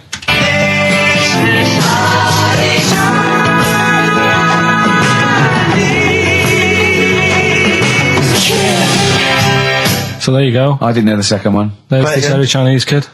So the first one, the Lars. There she goes. That's George Harrison. No. That's Philip Bailey. And that's Deacon Blue. Right. So it was the Lars, Yeah. What's the second one? Strokes, That was very tricky. That is hard. George Harrison Sounds for familiar. airy. That's all I could get. It was Ari. Ari Krishna, yeah. But Chinese, Phil Bailey. Chinese War is. Yeah. And Deacon Blue, Real Gone Kid. Real Gone Kid, yeah. There's this airy Chinese kid. Very, very hard. I love the fact that the normal bit of that, like, the normal bit is like the well-known phrase, there's this hairy Chinese kid. Yeah, exactly. Like, nothing happened there. That's normal. There's this hairy Chinese kid. As a phrase that often... In fact, you're right. We must have said that phrase 20 times today. When was the last time that was said 20 times? Never. I don't think it's ever been said anywhere. There's this hairy Chinese kid. I mean... Even in China. I don't think it's... Well, it's very rare. Definitely not said in China. The prizes they've won. The prizes they won: Red Dwarf DVD, Live Forever, the best of Britpop, Marion and Jeff on VHS, and the best of Led Zeppelin. Well done to Karen and Jeff Gillian. I've also seen no proof of this hairy Chinese kid. None whatsoever. Do you know, I think, people don't want to hear about this today from us. They want to hear, the new features, the songs of phrase. Hey, what song's a phrase? It's the feature we started last week, where we take clips of songs, we make up a phrase from the show. I mean, a famous phrase, last week's world famous phrase was, "There's this airy Chinese kid." Yeah. You'll remember. Yes. Well, it was called Crosswords last week, but Phil emailed in a good suggestion. Right. He said call it Songs of Phrase. Brilliant. Songs of phrase. Songs of phrase. But perfect. So are we still going with Cheapest Chimps? We're persevering with that, aren't we? Got some Cheapest Chimps lined up. We'll be doing that before 3 o'clock. Yeah. Great. Again, who else can say that? So good. So for the next 2 hours, everyone should just bury their head in the sand, ignore the world's problems, and enjoy features such as Cheapest Chimps and Songs of Phrase. And a bit of Shearing Breaks. Oh, class. Trying to stop suddenly in Italy. TB. Turing Breaks. It's like a rockbuster, Carl. They were the good old days. I know, yeah. Painkiller on XFM 104.9. But look, Rockbusters is gone. Forget Rockbusters. Long live Songs of Phrase. Over to you, Carl. All right, well... You know, Rockbusters was one of the things they were protesting about last time. that was why I just had to listen to them. They just kept stopping me in the street as I was trying to get to the tube. You've got to stop Rockbusters, it's run out of steam, they said, and I'm glad. That's why they always do it on a Saturday. Yeah. They make their way to Leicester Square for 3 o'clock. Yeah. Right. Songs of Phrase. What it is... Songs of Phrase. We took a phrase from the show last week. It was, "There's this airy Chinese kid," right? Today, we're going back to the good old line of, you never see an old man eating a Twix. Sure. Right? How long is that? No, you'll never see an old man eating a Twix. You'll never see an old man eating a Twix. It's not as many as you think, though. It's not that many. Well, how is it not that many? Right, well, first of all, anyway, don't worry about that. I think there's about 5, I think. Hang on a minute. Oh, God. Why do we leave him alone to do this, I don't Steve? understand. Do you know what I mean? It's like, I'll tell you what, we were flying there. 6 different songs. 6 different songs. That's a lot to get, Carl. But what happened is, I couldn't find a song with Twix, so we've changed the chocolate. Oh, this is rubbish. We're not doing it. We're not doing it. No, you've got to be punished. We're not doing this. Do it next no, week. you'll like it. No, shut up, Carl. No, no, we're He's not put doing a lot it. of effort in. So what? You're right. He's got to do it right. He's got to do it right. No. There's too many. We said too many. He's changed the thing. It's not a one-off phrase. It's ridiculous. No, it's absolutely pointless. Rick, if only his parents had spoken like that to him sometimes in the past, Do you know maybe what I mean? we wouldn't be having this discussion You're not now. doing Oh, it. come on. No. We're not doing it, Steve. What do you think? I'll tell you, we've got the prizes, but I'm Yeah. not even going to bother giving. I'm not even going to bother. no, I think we'll just share them out amongst homeless. Absolutely. No. There's troubles in the world, and I'm not going to let you faff around doing nonsense like that. No, it's ridiculous. Well, let's do it for No, this let's week. play a beautiful song. What do you think? I'd love to hear a great song. Yeah, the times they are changing. We've said that. Look at Rick, Mother I'm beginning to wonder Nature if it's on the run. Look at Mother Nature on the run, Steve. Yeah. Play it. So we're not doing... No. It's your own fault. Now, Carl, the big question, as we know at the moment, is whether we're going to let you do Songs of Phrase or not. Rick, I should tell you now, there has been a flood of... Oh, no, there hasn't. Sorry, I was thinking there'd been a flood of emails, but it was people agreeing with you, Rick. I know Tony Blair has been trying to get through. Yeah, exactly. I'm just checking the emails now. There's absolutely nothing supporting you, So Carl. no one gives a side either way about No, well, that, that's not then. fair. There were a couple of phone calls, weren't there? One was a guy saying, I think the other one was you, Carl. Was it phoning from the kitchen? Can we do it? Can we do it? Right. No. If you don't like it, we won't do it next week, but the fact that I've made it. I don't know why you did that. We thought of lots of stuff that you could do. You chose one where you have to have 10 words and 6 songs to choose. You haven't got Twix. I don't know what you've substituted Twix for. Okay, I've got to say now, I'm going to sit on the fence, so I'm quite intrigued. Okay, right. What have you substituted Twix for? Well, I can't tell you. Of course you can. No, I can't because people have to listen to it and work out. All right, let's just hear it. Let's hear it then. No. They know what they have to know what the word is. They have to tell what the song is or the I artist. prefer just to play it. No, you've got to tell them what it is because they might not even know what word they're I think looking you for. should let's hear him out. Rick, Right. please, democracy, that's what we're fighting for. Come on. Right, you turn them up. Right, okay, I've got the earphones on. Go on then. Right. Okay, so hang on, the phrase originally was... Is you never see an old man eating a Twix. Right, and we're trying to identify a number of songs which you've used to make up that phrase. And you email in xfm.co.uk/Ricky with as many as you can get, and whoever gets the most right. It's so complicated. This is so not. complicated. Right, here we go. I'm baffled by the email address. I couldn't figure What was that the out. email address again? xfm.co.uk/Ricky. Right. Right? And there's some link on there, is there? That, Yeah, that you just press and it comes through. Brilliant. That. Right, here we go then, right? And you'll never see an old man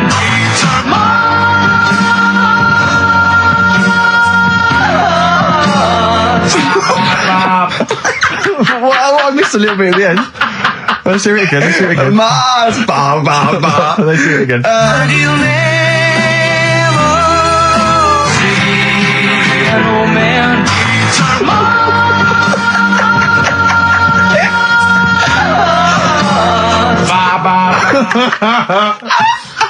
Oh, no.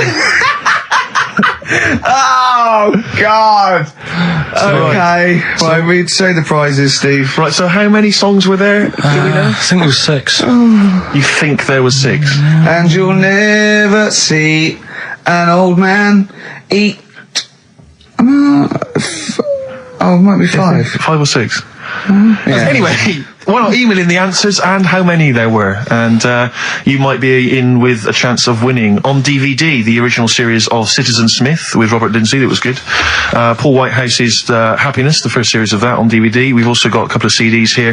The Best of Britpop, Live Forever, Oasis, Blur, Radiohead, and all the rest of them That's on there. right. Supergrass's current album as well. That's all I right. think it's a current album. Yeah, it is. And Okay. less convinced by this one.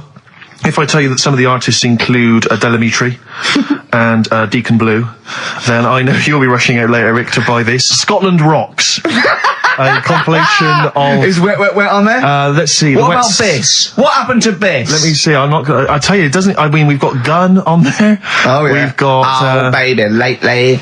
Aztec Camera. Yeah. Big Country, obviously. Proclaimer's not on there. Wait a minute. Where's Runrig? There they are. And obviously Rafferty, Baker Street. Do-do-do-do-do-do. Brilliant. So that's definitely worth entering for, surely. So xfm.co.uk/Ricky. Play it one more time. Yeah. Just in, right. and you'll never see an old man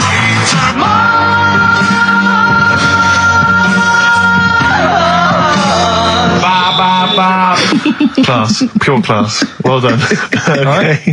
Yeah. All right, there we go. Oasis. Stop Crying Your Heart Out on XFM 104.9. I'm Ricky Gervais, with me Stephen Merchant and Karl Pilkington. Karl's competition is in full swing now. I just will remind you, when playing songs of phrase and trying to guess the songs and artists, what do you want, songs or artists? I think songs is better. Yeah. All right. But that's ambiguous, isn't it, what a song title is? Where Yeah, if I you think know it should the be artist, artists, definitely. maybe the artist cleans it up really. Yeah? Yeah. Should we do artists? Artists. Okay, you know, if they know what it is, because that'll stop any ambiguity, won't it? And don't worry if you haven't got all of them, because the winner last week didn't have all of them, but it's the closest one. I understand when you're trying to guess what's in Karl's mind, you can only get so close. Yeah. Do you know what I mean? He wants us to bring in Darren Brown, because he won't be able to read my mind. And Yeah. I think he's right. I think he might be. I think he's the one person that could outwit Darren Brown. Yeah. Now, moving on, Karl. As we have to. Should we just play it very quickly? Just play again. Just if you're in case you want to join in. Go on then, one more time. Here it is, songs of phrase. and you'll never see an old man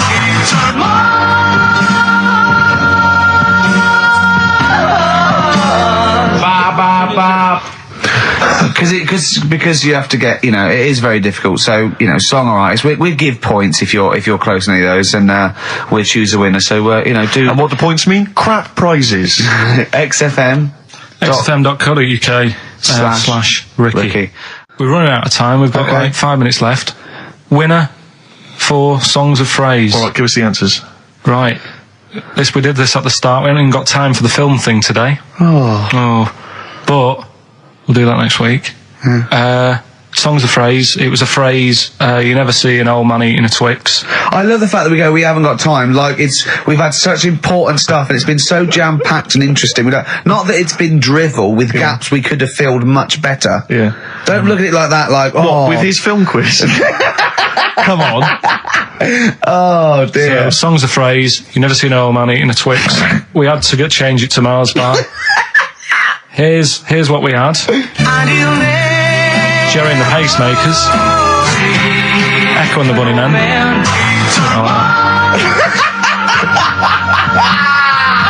David Bowie. And the Beach Boys finished it. Oh, what do you mean? I thought that one was. What do you mean?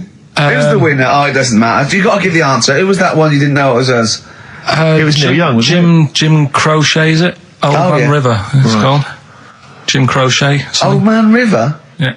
Jim Crochet sang Old Man River? I don't think so. What was it? Who cares? Right. Well, people... I can't believe this. Old Man River, it was. Let's give the prize to... Jim Crochet wouldn't have sung Old Man River. Well, let's give the... Paul Robeson. Let's give the prize to Mitchell Sterling, who has got some of the answers right. On XFM 104.9. How will we be playing that great quiz again next week? Next week. Ricky Gervais with it on XFM Sports. And if you want to send an email, it's rickygervais.co.uk or check out the website on XFM's All the Comms. Good night, 3:30. Coming up is Harold Levine and Stoopy Nouns. Jet, are you going to be my girl on XFM 104.9? I'm Ricky Gervais, with me Stephen Merchant. Over there, little roundy bald head of Karl Pilkington. Good news and bad news. Good news is, boys are back in town. We're here for 2 hours. Hello. Bad news is, we have no monkey news, gay fella news, or little Chinese fella news. Really? We're going to try and, you know, leave that for a week, Yeah. and then maybe come back to it. Yeah. Why do I get the feeling that within 20 minutes we'll be talking about little gay Chinese monkeys? Carl, think of that. We have got monkey news. Have we? Oh, yeah. So we've already broken that promise. Oh, okay. I thought we were going to try and sort of talk about something else. I've just done Jonathan Ross show, and they don't talk about the same things every week. It's weird. It is weird. But, or as Carl says, weird innit? Yeah. So, gave this show about 5 plugs. Nice one. Yeah. So, I think we'll get upward of 800 people listening. Oh, double. For the first 2 minutes. Yeah. And then turning back. They're already switching over. I'd have thought so, yeah. I spoke to my friend yesterday. He's a little bit of an odd fella, and he said that for his own amusement, he had an iPod in his car, and he bought a little sort of transmitter, and he could transmit the music from his iPod to sort of just beam it, kind of as he was driving along, to sort of passing cars. What do you mean? Make their radio play it? Well, but if they had it in the right frequency, yeah. I mean, pointless, completely pointless, but not dissimilar to this show, I imagine, in terms of the number of listeners. Yeah, but I was going to say, what's the chances of people having this frequency Absolutely on? Pointless. So it's probably about the same, yeah. Do you know what it reminds me of? When I was young, I wanted to get into radio. I was excited in radio. When I was sort of in my, I don't know, I was 11 or 12, my friend and I, we got a little mixing deck, and we used to host our own radio show. Brilliant. From his bedroom. We didn't have a transmitter, so we'd put some speakers in his front garden, in some bushes, and sort of broadcast it to people who were walking Again, by. probably over the week more listeners than this show. Almost certainly. Yeah, I love the idea. It never happened. But I always was hoping that maybe some girls would just come by and just like sit and listen. These guys are great. I don't know where these sounds are coming from. It seems to be that bush, but Or Noel Edmonds coming along going, who are these guys? yeah. Can you get on my website? Can they stand in for me when I go on holiday? Yeah. Yeah. I did sort of pirate radio. No, go on. Got into hospital. Yeah, the normal radio, but you had an eye patch on. Go on. Dad was in hospital, right? And he was having some operation done, right? And went to see him and didn't have that much to say to him, right? So I was sat there. Well, it's awkward though, isn't it, when someone's ill? Yeah. Sure. And you don't know. Boring, isn't it? Boring. So I was flicking around on that little radio thing they have. Yeah. And I heard like they had a radio station in the hospital. So I said, I'm going to go and join this. So I wandered off to go and find it. Yeah. Sort of joined that. Did a little show on there. Thought I can sort of get out to the masses here. My mate made a little transmitter. Did a little pirate radio show from the... got kicked out because they found out, and apparently I put the station at risk because all the stuff could have been taken off us. But from Little Acorn, 16 years later, he's on a show with less listeners. Yes. Brilliant. Can you imagine if you've gone into hospital, you're already pretty depressed, there's the fear of these super bugs in the hospital. Yeah. Maybe you've got some quite serious illness, you don't know if you're going to make it. His voice is what you hear to cheer you up. All right, weird, isn't it? I saw a programme about a parasite the other night. Yeah. Apparently, they get in through your eye and eat their way up through your genitals. Yeah. Anyway, You here's think you've got it Radiohead. bad? Yeah, exactly. Play a record, Carl. Stone Roses, yeah? Oh, Fool's Gold. Classic. Stone Roses, Fool's Gold. XFM, 104.9. Brilliant. Can't help but notice you've brought some sandwiches in, Rick. What's in them there? Cheese and onion. Cheese and onion? Yeah. Because I've never ever seen you make sandwiches before. I've seen you take a piece of bread out of a loaf and sort of fold it in half, crumbs everywhere. Well, Jane made that for me because I was in a bit of a hurry. I didn't think for a minute that you Why? made Because it looks yourself. neat. Well, they're wrapped in the tin foil. A knife has been used. As opposed to chewing round the baguette. Exactly. Yeah, breaking it in half. Yeah. Albert Steptoe. Yeah, brilliant. Yeah. Nice. It's great, but the onions are strong. Are they? Making my eyes water. Yeah. If I come and breathe on you, it'll cure any sort of skin disease you might have. Skin disease. We watched that, Carl, you know, that Carl was raving about that thing about parasites, about worms coming out your brain and that. And I watched What is this? Is it a TV show? Yeah, called Body Snatchers. Right. And it was pretty fascinating. And, I mean, amazingly shot as well. I mean, it's got to win an award for photography. Yeah. And there was one bit that this little girl had been bitten by a mosquito and laid her eggs, and it went to the doctor. She had a lump on her neck, like a boil. And they pulled it out, and it was like a bullet, this maggot. Oh. And they put it down, and it was wriggling in her blood, right? But the hole left was sort of aesthetically pleasing. You know, like that feeling you get, like, I once had an ingrown hair, and I quite liked it when I pulled it out. And it's a perfect little hole. And I thought, I wouldn't mind having those as long as they sort of like healed over. What are you talking about? I don't know, it's weird, isn't it? But why would you want a hole in your body? No, it's got pulling something out, sort of like pulling something out of your body. It's I sort don't of know what you're cleansing, talking isn't it? No, but it's sort of like, I don't know what it This is it. You watch one programme recommended to you by Carl, you've turned into Carl. You want a hole in your body? No, it was like, you know, like squeezing a really good sort of like spot. I mean, I haven't squeezed spots for ages, and I'd never had spots, but maybe that's it. I didn't have spots. Right. And I always thought that'd be nice, squeezing a spot. I don't know what you're talking about. Why would these things be pleasurable? Why would an ingrowing hair? That's it was great good. fun. That was good, because I got it. It was like a little lump, and I pulled it, and then it pulled out, and it was like left a little. I know what you mean. Because I get thick hairs and yeah, like really. Oh, when they come out, it's like a bit of wax. Yeah, like putting out a little candle. And I love that. What? Yeah. Because I've got not much hair on my head. No. Right? It sort of grows thicker on my face. No, not true. Sure, but go on. Yeah. No, it does. Not true, baby. Go on. No evidence for that. Just made it up. So it grows sort of thicker on my neck and that, and now and again I'll see like something that's like a twig. Right, it's really thick. Yeah, you feel it, and then you think, oh, I'm going to have that. And then you work at it, and then when you get hold of it, it's brilliant. It's like pulling out, it's fantastic. And it's waxy and build up, and it pulls it out, and it stretches your skin, and it leaves a hole.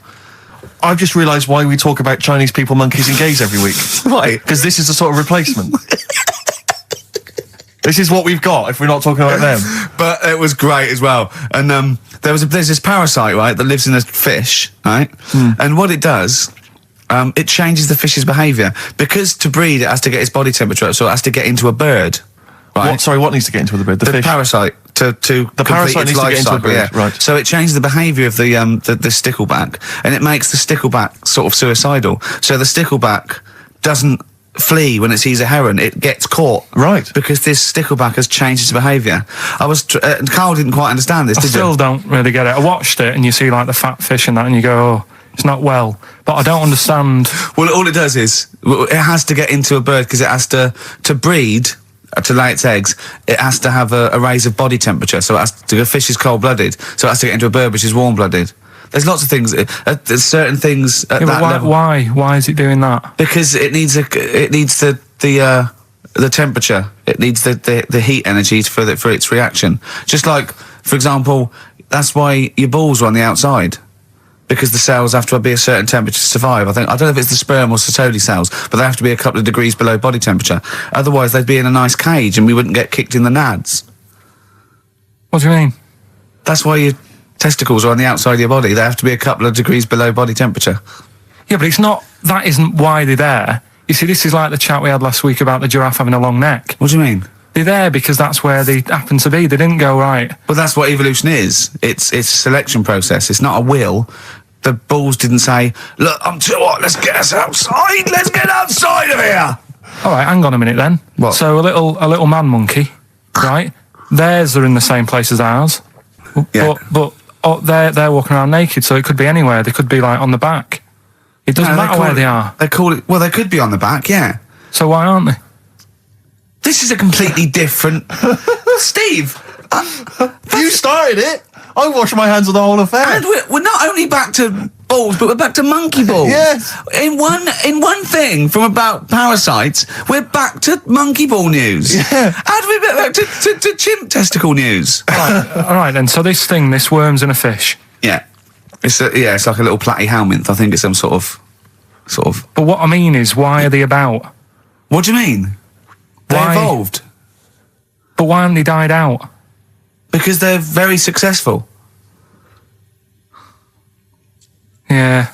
What do you mean? Yeah. What do you mean? Yeah. Tell me the brain event that made you say yeah in that 1 second gap. Because in a way I don't get it, and if I think about it too much, it hurts a bit.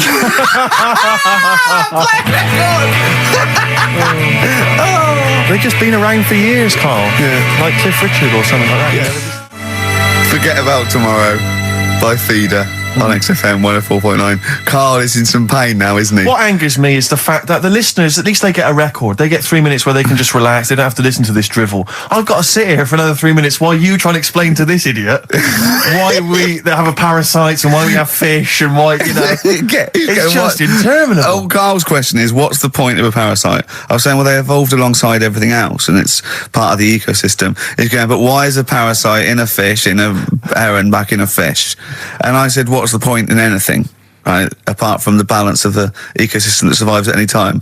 And then Steve went, Carl, you should have done this when you were in sixth form. Yeah. Questioning the point of life. Yeah, and you should have had these existential questions, you know, when you were younger. Did you ever used to lay awake at night thinking, where did the universe end?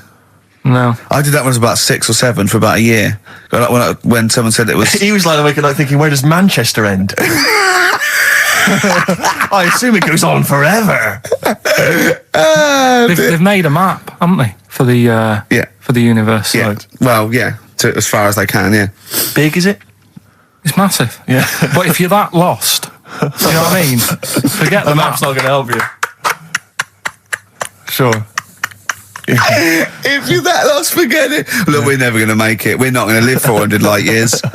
We're not going to... Of course, you could take a shortcut through a wormhole, couldn't you? What's that? Oh, no! Let's not talk about the universe, please. Let's talk about something that you can comprehend, Carl. Well, listen. Were you on Richard and Julius today? Right. Yeah. Tell us about that. It was good. It was good fun. Yeah. It's a bit surreal. Is it? Yeah. It's nice. It's nice though. There's something charming about them. Do you know what I mean? They go off on tangents. They sort of digress. They suddenly think of something. She suddenly go, "Oh, my jumper's itching" or something. You know. Yeah. And it's quite charming. It's not annoying at all. Yeah. And I'd never seen them through before. And I didn't insult them because I said it was like an adult Blue Peter. Right. But in what way? Well, they had a Christmas wrapping competition. Right. Then they had a Christmas wrapping competition. And then they had that wasn't them doing kind of hip-hop. Then they had what the French people are like. There was didn't quite understand that living in France. Then they had a woman who relived an Elizabethan Christmas.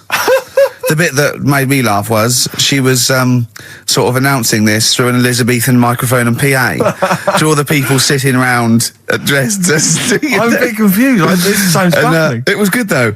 And at the end I said, next week I'll be washing a tortoise and that. Yeah. And the producer said, if you do want to make something for the show, we'll definitely feature it.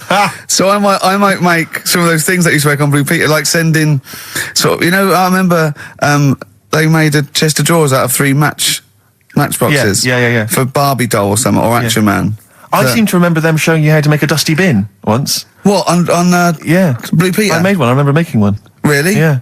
I haven't watched Blue Peter obviously for like 25 years, but is it the same sort of thing? I think it's pretty much the same now, yeah. They sort of, occasionally they'll have kind of larger sort of dramatic scenes, so that all the cast will kind of act out sort of murder mysteries and stuff like that. Oh, yeah. There's a bit more of that going on. Do they still have the Kodo drummers from Japan over? I think the Kodos come on like twice a week. With the shiniest buttocks I've ever seen. Yeah. Greased, they're in like sort of nappies or whatever they call them, and they're playing the drums, and you see them from behind playing these big drums, and they've got shiny buttocks. The lights really pick up their arses. I think they've kind of funked it up since we were younger, because I remember it was always stuff like, let's have a look at this traction engine. Yeah. Or let's drive some traction engines, one very small, a slightly larger one, then you need a larger one, and we'll just drive them around the studio for a bit. So you're going up Nelson's column with Shep. Yeah. You might die, you might not. But I always wondered if perhaps the people in charge were not perhaps down with the kids. When they were saying, what are we going to do this week? Let's have a look around a traction engine. Exactly. That's what the kids of the early 80s want. But they did used to sneak in education, whereas Magpie, that was just like funky people who were sort of really in the 70s. Never watched Magpie. No, I got it wrong as well. I did used to watch it, but I used to watch Blue Peter, I think I was conned. I always feared, because see, with the Blue Peter, I felt like I was learning something. I imagine on Magpie it was just, Mr. T came round or whatever. It was a lot more cool, was it? It was a little bit more cool, yeah, and a lot more throwaway, and it was sort of like, Magpie was sort of like Looking.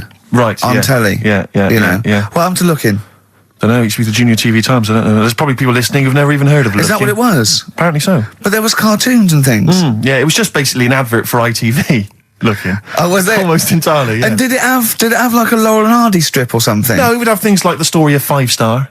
Really? And is it like the ones in the News of the World? Not dissimilar. Brilliant. Yeah. Hey, I've had 5 kids. Next picture. Bought one of them a guitar. Next one. We're at number 7. Yeah. Brilliant. Next week, Tina Turner. I love the fact that 5 Star is still touring. There's only 3 of them now. Really? They're still called 5 Star. Really? Yeah, I thought there was 4 Boney M's at one point. Tribute acts. That each one of them had a... And then there was a 5th who was someone who wasn't the original member of one of the Boney M's who set up a splinter group. It was ridiculous. Yeah. I don't know how many there are now. I was thinking what we should do on this show as well is have a doctor.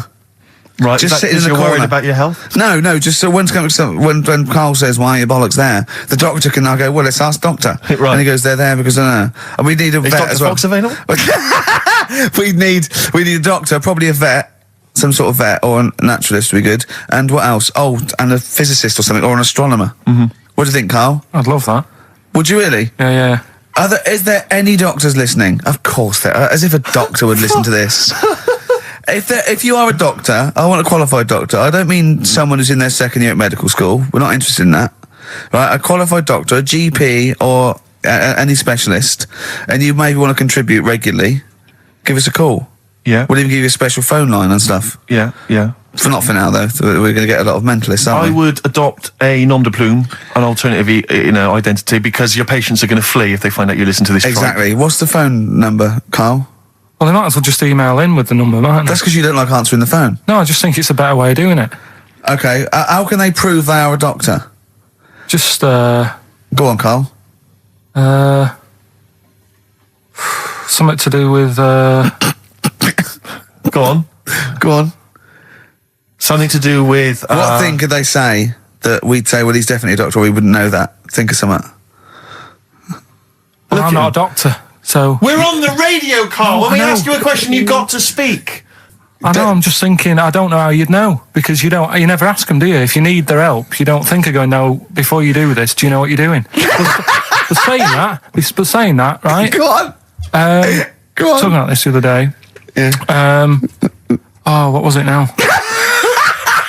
Listen, a fella. No, listen. Do you want, all right, he's got it now. Go on. This fella goes to the doctors, right? Oh, right, okay. Right, if this is in any way apocryphal, stupid, illogical, impossible, right, you are never, ever speaking again on radio. So make sure this is at least possible. I'll tell you what, I'll even give you improbable but possible. So if there's anything that breaks the laws of the universe or logic, okay, that's all you have to avoid. On you go. Right, so this fella, right, he goes to the doctors because he's got earache. Right. Okay, if a chimp's living in his brain... Go on. So he's got earache, he's sat in the waiting room and his ear's all bunged up and it's hurting a lot and what have you. So the doctor comes out and he goes, right? And because his ear's all bunged up, he doesn't hear it that well, right? So he thinks it must have been me, right? So he wanders in. Keep going. Anyway, I'm going to hate this. I can just feel it in my bones. Steve, I'm going to let you take over. Okay, let's hear it. So the doctor says, sit yourself down there, right? So he sits himself down. He goes, right, take your pants off, right? So he's thinking that's a bit odd. Anyway, he heard that though. He apparently he took his tackle off. The doctor did some operation. What, there in the waiting room? No, in his office. In his office, yeah. What? Wait. So he removed what? His genitals? Yeah. In his office. Why, Carl?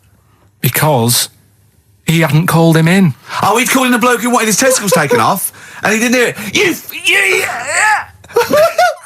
What? So the doctor went out and said, Mr. Jones, who's here to whip off your cock and balls just here and now, right? bloke comes in, didn't it? It must have been me. So the bloke with who wanted his balls taken off didn't say, oh, I think he said me. So he didn't interrupt then. So the bloke goes in, he starts taking his testicles off, and he doesn't say, I'm here for me ears. It's the new single from Snow Patrol and Run. That's brilliant, isn't it? It's good stuff. On XFM 104.9. Rick, go on. I'm about to say 3 little words to you that I've never said to anyone before. Go on. Karl is right. On what, though? From Reuters, someone's emailed in. A Brazilian man who went to a clinic to have an aching ear checked ended up having a vasectomy after mistakenly believing that the doctor had called his name. He had gone in there, entered the vasectomy room when he was called. He was called by the full name and yet thought it was him. But the strangest thing is that he asked no questions when the doctor started preparations in the area which had so little to do with his ear. He later explained that he thought it was an ear inflammation that had got down to his testicles. And the fellas came off. Extraordinary. Right. I'm stunned. Amazing, isn't it? But there's lots of things that keep coming true with Karl's nonsense. There's a programme on next week. The boy who gave birth to his twin. Oh. And he's there. He's like pregnant with his thing. You know? How long ago did we do that? Yeah, you discussed that years ago. When I talked about it, it was a baby who had a baby. Now it's a boy who's like a grown man and that. It's took them ages to sort that out. I did it in one link one Saturday with the full story. Right? Keeps happening. We've done like Donald McIntyre's thing, right? He's been ripping us off. I did Cheap as Chimps. Yeah. He's been doing it. No, he hasn't. He has. He's done some programme about how much it costs to get a monkey and that. Right. What else have we done? He believes this. Yeah. There's loads of stuff we've done like that. You had the maggot coming out of the head. I laughed at you. Yeah. Didn't in the programme. Didn't see him wrapping the head in bacon, but I mean the principle's there. Bob Holness is ripped off Rockbusters.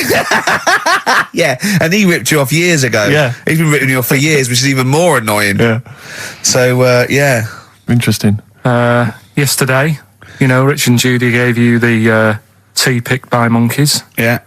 I told you about that either last week or the week before. Yeah, and then you also told me that there's a place where they grow coffee where the weasels come out and eat the coffee, right? But they have too much of it, get dysentery and vomit, and they sell the vomit because it makes the coffee smoother. Weasel vomit. Yeah. Absolute shies. It's not. Right. When you say it like that, it sounds ridiculous. Yeah. Whereas the way you'd say it. Yeah. No, why do they keep taking the coffee? Probably you addicted get to addicted to it, don't you? Caffeine and that. Yeah. Why do they stick it up then? Because they have too much. Because they're tired, they can't sleep. They sort of. They can't sleep. So they get ill. It eventually wears them down. They're sick, and then they sell it. I showed those there's people send monkey news all the time for Karl, and I showed him one earlier, which said there's a new monkey hospital that's been opened. Yeah. Karl, now, that's for the treatment of monkeys, right? But he immediately thought it was run by monkeys in white coat. Did he really? Yes, and he was disappointed because it wasn't. He was assuming there'd be little janitors. Is that what you said? Yeah, little janitors mopping up. Carl! Little chimps with the ECG machines, or whatever they're called. Yeah, exactly. Brilliant. He was almost angry. Yeah. Disappointed with it. And what's this about Donna Eyre giving her baby to a gorilla for a week? It happened. No, it didn't happen. She had a baby. They went on the honeymoon. They left it to a little gorilla to look after.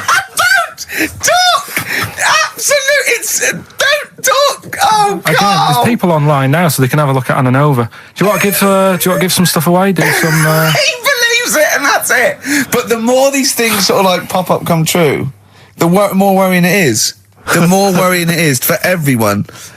Imagine if Donna Eyre had left her baby to a gorilla. It's it's libelous. Are you saying that? It's libelous. It's not. Well, someone will send it in a bit, and then you'll feel daft again. So I'm not even worrying about it. Okay. Right, you've got some rubbish to give away, did you say? Yeah, we've got some stuff to give away. DVDs, stuff like that. Well, let's play a record. Let's do the any VHSs? Any films on VHS? Yeah, a couple of them in there. For $4.99? Yeah. Supergrass. Yeah, excellent. What is the competition, incidentally? Doing songs of phrase.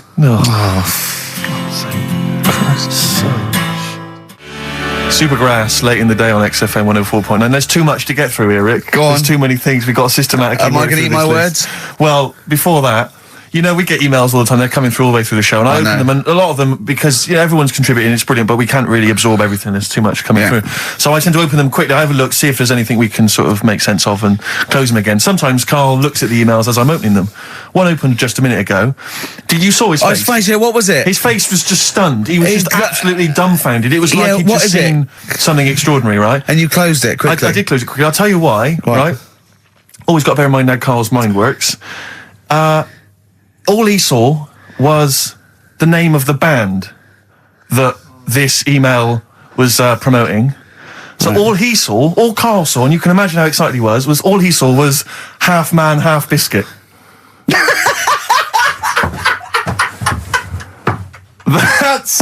That's all he saw. I've never seen anyone so excited. Oh God! It was actually just plugging the popular joke novelty band. How you heard of them then? No. Imagine how excited he was. That is fantastic. Man, half biscuit. Brilliant, Mr. Garibaldi. Oh, half man, half biscuit. That is genius. Oh, amazing. I just saw it, and when you closed it again. Yeah, but the thing is, if he hadn't have told you that, and he'd have erased it, next week you'd be saying about what they've done in scientists, they've cloned a man with a biscuit. He's got currants for eyes. Never go swimming. What? Never go swimming. Anyway, just to, I don't know what the world's coming to, but going sent us a link to one of the web news pages. Go on. The headline: Donna Eyre to hand her baby over to a gorilla. Well, it's not. It's not going to be what he thinks. Listen, Donna Eyre and her zoo owner boyfriend Damien Aspinall intend to place their baby daughter in the care of a gorilla. The couple plan to put Freya, who was born in September, in the gorilla enclosure at the zoo near Canterbury. They will then let her be carried off by the female of the group. Neither parent has any qualms about letting their daughter be taken off, despite 5 keepers being killed by animals at Howlett's and his sister's park since 1980. I don't understand. What do you mean? Well, that's it. That's the news. It's a newborn baby, and they're going to put it in a gorilla. But I mean, well, he said, "Why would I not trust them? I know them. I grew up with them. They're my friends." Yeah, but I'm not saying that they're aggressive, but it might roll over on it or something. I don't know. Take it up with with them. I mean, Donna Eyre's not the brightest spark in the box. No, but I it don't would seem think her husband is. I don't think that would she'd endanger. I mean, they must know something we don't. I still can't believe they're just going to leave the gorilla with it. Why would you though? But why would you? Even if it says, well, it's cheaper than a babysitter. Well, I don't know. Well, how cheap is a gorilla babysitter? Carl knows, because there's probably some sort of organisation. Right, are we... competition then, come on then, what is it? Oh. Songs of Phrase. Remind us of this? We got the film one coming up later as well. But Songs of Phrase is the one where I take a popular phrase from the show. Well, no, it's not a popular phrase from the show. It's sometimes something you said once. Oh. There's this airy Chinese kid. Yeah. And I get all different bits of songs, so, I make up that sentence, and you have to email in with the artists that you hear. Well, what's the popular phrase then? What's this popular phrase that's sweeping the nation? It's what we talked about last week. Go on. My girlfriend had a problem with a marrow. Right. Yeah. All right. Okay. She wasn't your girlfriend? Oh, yeah, but I couldn't find sort of blind date or whatever. Mm-hmm. So seven artists it's taken to make up this. My girlfriend had a problem with her marrow. Well, that's at least 8, so... Well, maybe not. I think I've managed it in 7. Anyway, here we go. We want the artists. We'll look at the names of the artists. Get a pen and paper, make a note. What artists are you hearing here? My friend with her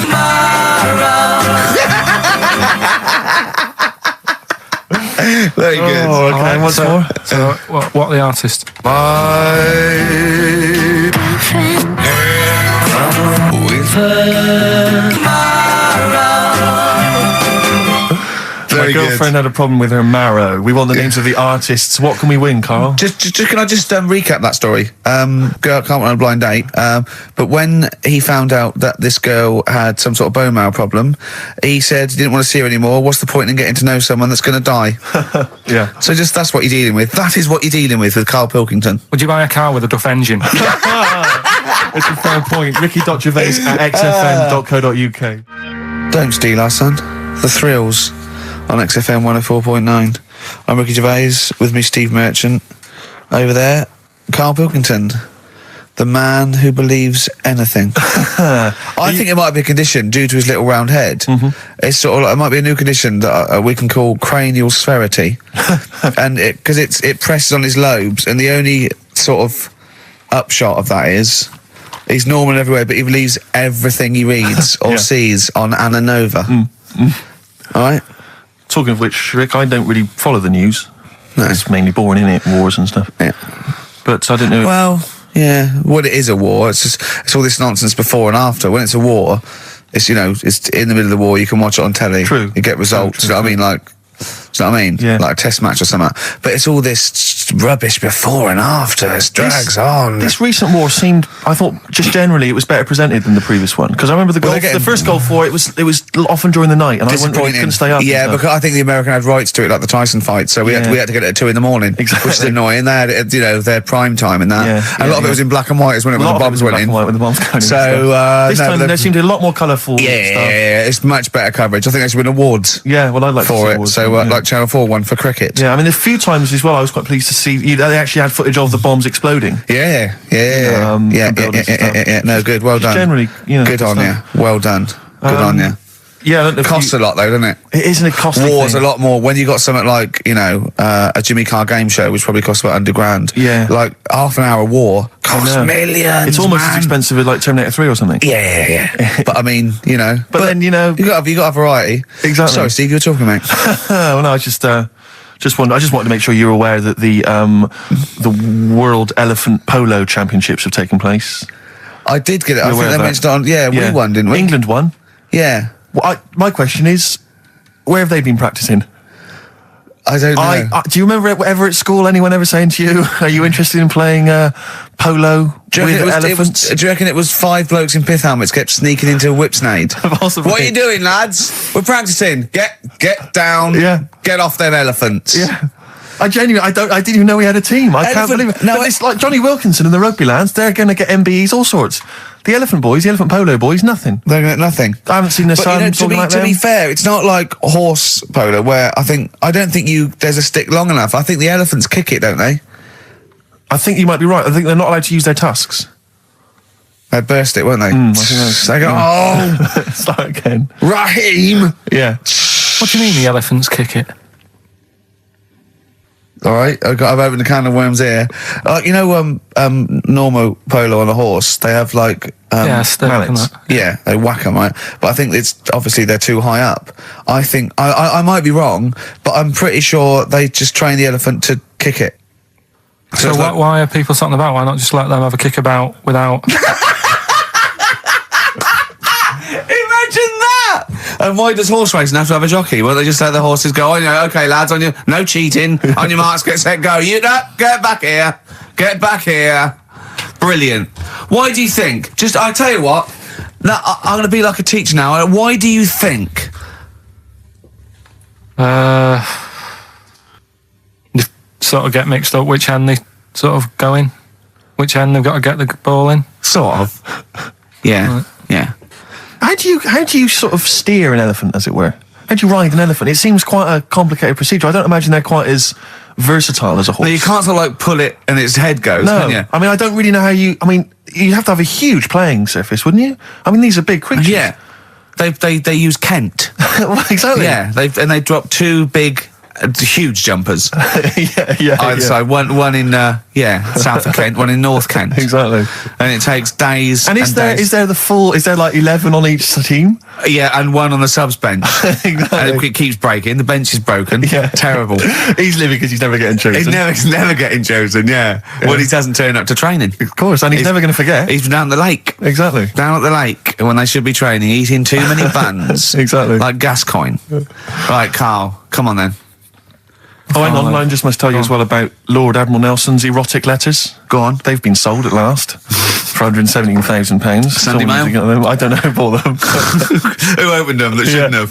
They got sent to someone else. To you. They were meant for Lady Hamilton. What are you doing opening them? Go Go on, what's he say? What's he got up to? It's interesting because they've printed a couple of the things he's wrote. Dear Lady Hamilton, a bit of a problem. Just the one hand. You might have to help me out on a couple of manoeuvres.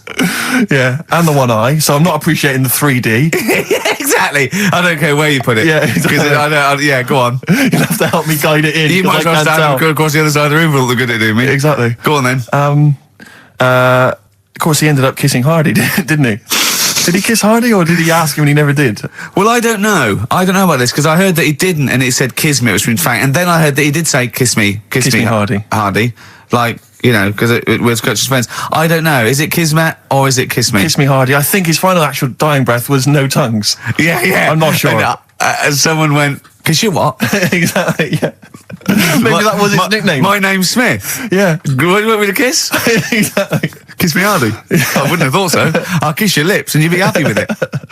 But I'll touch you, Hardy. But I'm not kissing it. Go on. A couple of quotes from there. This is him writing to Lady Hamilton, who he was having an affair with. I can neither eat or sleep for thinking of you, my dearest love. I never touch even pudding. Well, I think we've all written a letter like that to a lady. That's a euphemism. That's like, I think that's, I haven't eaten, and by the way, I haven't even knocked one out. Yeah, exactly. You are going to get a sackful. All right, Carl? You're the producer. Is this all right? It's all euphemisms. I've not said anything wrong. Go on. Oh, come on. It happened in the 19th century. Yeah. We can talk about it, you know. Yeah. This is more topical than monkey news. Anyway, listen, we better get back to the competition. I'm worried that we've lost sight of that competition, because I'm not going to lie to you, we've had no entries whatsoever so far. I can't believe that, because I actually got up most of those. That's actually a more accessible one. I think I know all the artists, and I'm stuck on Girlfriend, but I think I might know who that is. Let's hear it again. I'm surprised.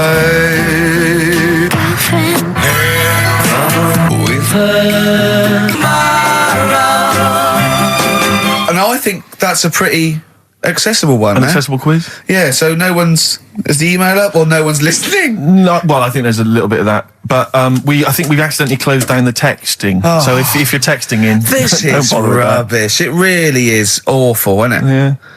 Just play it again. Hang on a minute.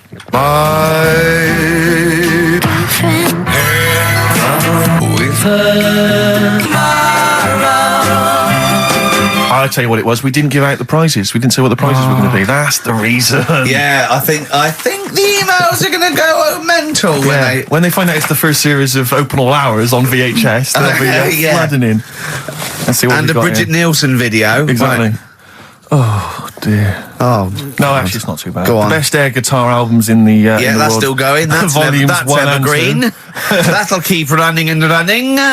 Some kind of anniversary box set of a Doctor Who episode with a small New model one car. wants that, baby. I'm Alan Partridge Series 2. That's worth having, obviously, and Porridge Series 3. Okay, good. If you've not watched all of them on UK Gold, then get them on DVD. There's something wrong with you. All right. So yeah, let's hear it again. All right.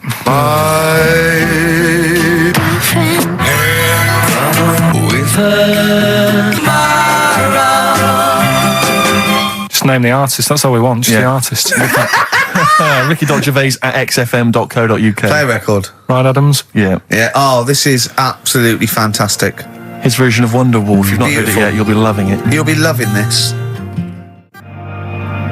Wonderwall, as performed by Ryan Adams. It takes your breath away. It's so good, doesn't it? Brilliant. Is that off the album? Well, it's which album do you mean, Rick? There's so many at the moment. What's the one? The next track on one album? The track after this on one album? Well, you're thinking of this album, Love Is Hell. Yeah. Part 1. Can we play the track after that? We could possibly do that. That's how it's amazing. A bit later on, yeah. There's various albums out at the moment, but Rock and Roll is the big rock 80s style rock album. It's all right. It's not great, but this is much better. Go for this one. Yeah, it's not as good as adverts though. Do you know I love adverts? Radiohead, Fake Plastic Trees on XFM 104.9. Mm-hmm. Someone just emailed in and said, just want to know what you think of that cover of Wonderwall. We told you. We said it was great. Yeah. Listen. But they must have been listening to hear... the song. Yeah. Extraordinary. Although maybe they just turn off... when we start talking. Yeah. That would make sense. That would make sense. I mean, it makes sense in a sort of preserving of sanity type way as well. Objectively, Rick, if you were listening at home, if you didn't know us and you were listening to the show, would you listen to it? Would you bother? I know that's a hard thing to get your head round. It's difficult to say, isn't it? I've no idea. I've no idea what people coming to this for the first time think. I love you like a brother, but I get sick of you. Yeah. I mean, I get sick of me. Yeah. Sometimes I wake up and It's weird you should say that, because someone's emailed in. Yeah. A recent survey's been done by Cheltenham and Gloucester. The most desirable neighbour in Britain. Number 1, Shane Ritchie. Johnny Wilkinson. Oh, right. It doesn't actually give me the full rundown, but David Beckham was in the list. Yeah. Shane Ritchie was indeed in the list. Yeah, he's flying at the moment. As was Ricky Gervais. Really? Well, that's what it says. It doesn't tell me where you came, though. And there was actually a neighbour from hell, and you weren't in that list. Well, I'm a good neighbour. Oh, come on. I am. I'm quiet. I don't keep myself to myself. I never... Do you know what I'm thinking of? What? If it was best friend. Yeah. Now that would be a nightmare. Yeah, exactly, yeah. Most desirable friend. I'm a good neighbour. I'm quiet, you know, yeah. Yeah, I mean, I imagine being stuck in a room with me writing all the time, with me squeaking like a chimp. Unbelievable. Although I don't physically abuse you, I save that to my bald mates like Carl and Rob and that. I just like to squeeze their head. I don't squeeze your head. Yeah.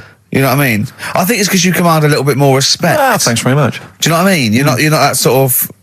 You're not an idiot. Oh, sure. All right, Carl, got anything to say?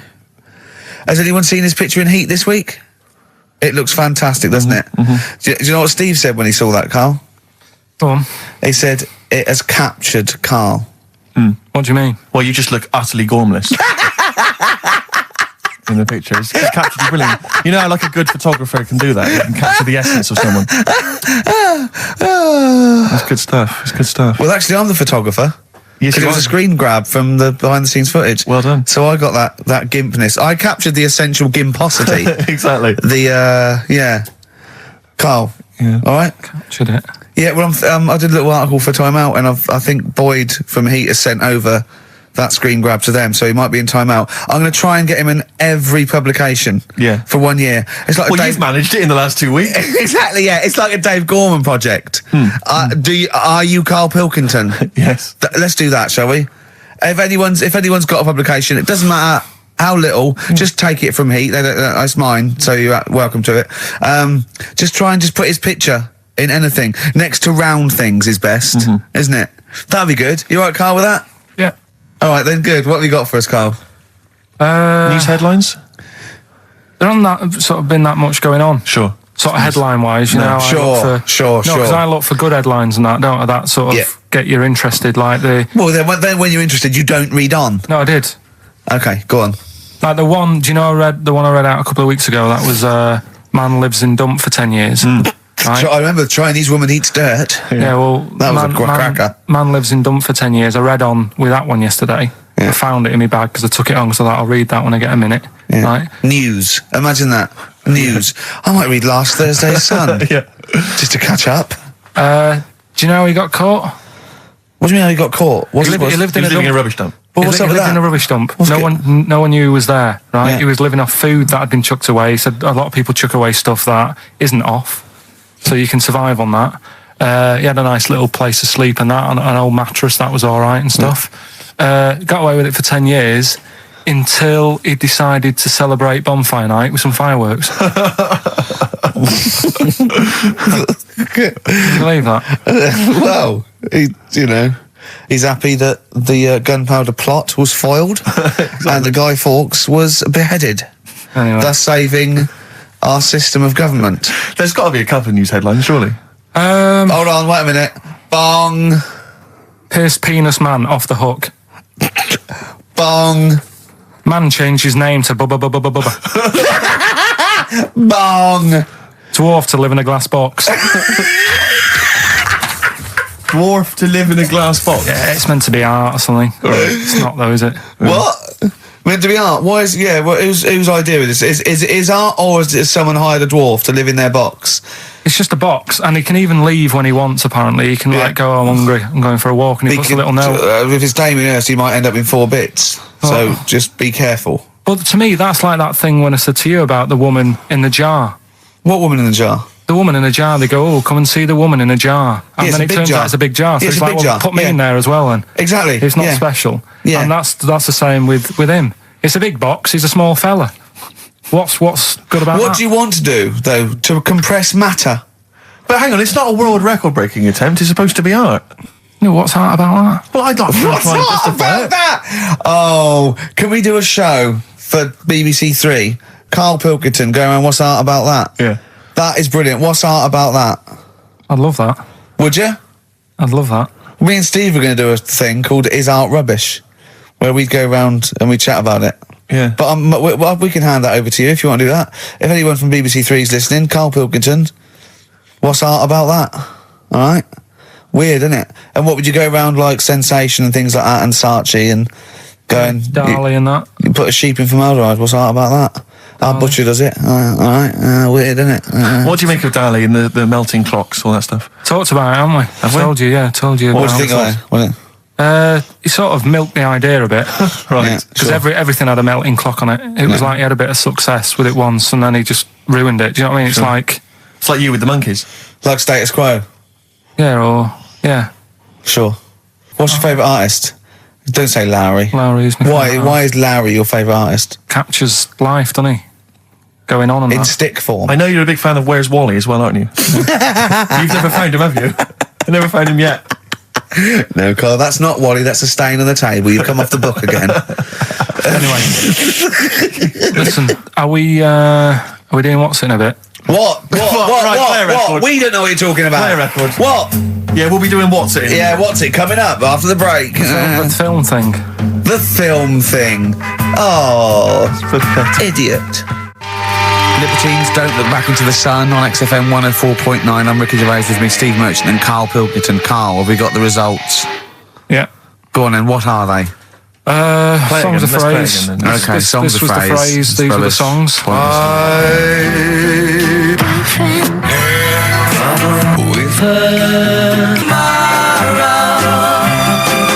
My girlfriend had a problem with a marrow. The answer's Sinatra, Prince, Bill Medley, U2, Shirelles. There was also Dub Pistols in there. No one got all of them, Carl, obviously. But we'll give it to Mark Cantan. He got, what did he get, about 6 or something? Yeah. Well done, he's from Dublin, so that's nice. Well done.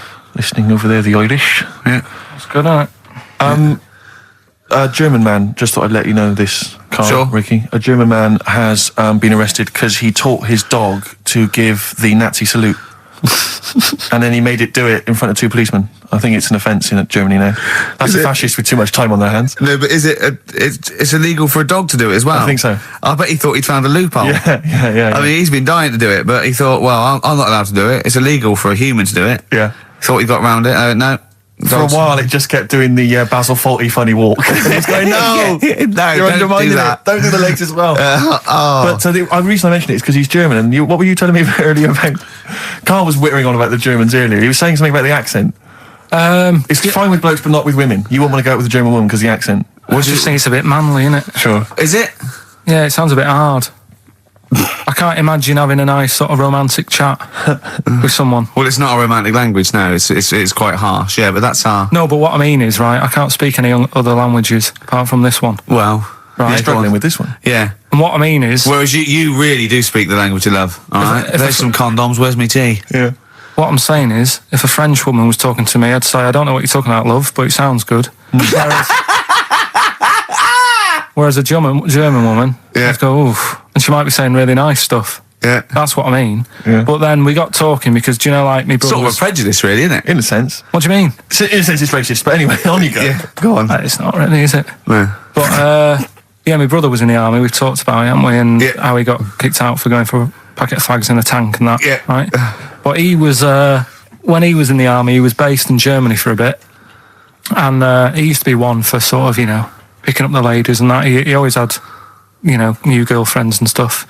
He's a Pilkington. Used to get through loads of them. Yeah. Well, I didn't. I wasn't that bad. But Well, my no, brother, because you had things like you trouble with your marrow and that. No, you might die. I'm not interested. yeah, but no matter what he did, do you know what I mean? When he was a bus driver, he was one of them who always had a woman still at the front with him and sort of, you know, having a chat and stuff. Sure. And he sort of got kicked out of that and stuff. But When he was bus driver, did he own the bus or did he just take it to get a packet of fags? so He's in Germany. he's in Germany, and the army people say to him, "Now we know what you like, Pilkington, right? Das Pilker. Don't be meeting up with any German women. Fraulines. Leave the Fraulines alone. Not allowed to go out with German women. because apparently they get you and then they beat you up and that. What, the German women? Why? Go on. Don't know, they just said because they don't like English army people and that. Why? See, the English is your first language, isn't it? Are you speaking German now? Or? I can't tell. They don't get out with the German, go beat you up and that, don't like English army man. What is that? What worries me, Rick, is we've got the face, the body language and things to try and interpret this gobbledygook. The listeners, they just got the words. It must be, I know, yeah. It must be just ridiculous for a listener. Right, just do the competition. What was that anecdote about? Don't go out with German women, they'll beat you up. I'm just saying, if you're in the army, if you're about to join the army and you think it'll be great, I'm going to meet loads of women over in Germany, it's not going to happen. Wise words there, wise words. So this station in public service. Excellent, okay. Right, can we just play a song and then do the film thing? No, just do the film thing now. Oh no, let's play a song. Oh, what are we playing? Bit of Bragg. Billy Bragg, excellent. What's this called? It's called The Saturday Boy, Carl. Saturday Boy. Billy Bragg, The Sunday Boy on XFM 104.9. Ricky's laughing because he's just thrown something at Carl. It made him jump. Yeah, that's worked well. Here are the prizes for the film quiz thing, which I think is what it's called. Brilliant. People will be loving this. It's Trance Anthems, Brilliant. 2003. We know we got a lot of trance fans listening. The best air guitar album, obviously. Yeah, of course, yeah. The best club anthems. Yeah. Series 1 of Happiness by Paul Whitehouse. The very best of Father Ted on DVD. We got Teachers. We got Knowing Me, Knowing You. Not too bad. Yeah, a few bundles there. Good stuff. Christmas gifts and things like that. So that Knowing Me, Knowing You, I've noticed on VHS, which is good. Yeah, that's quite quaint. Excellent, brilliant. All right.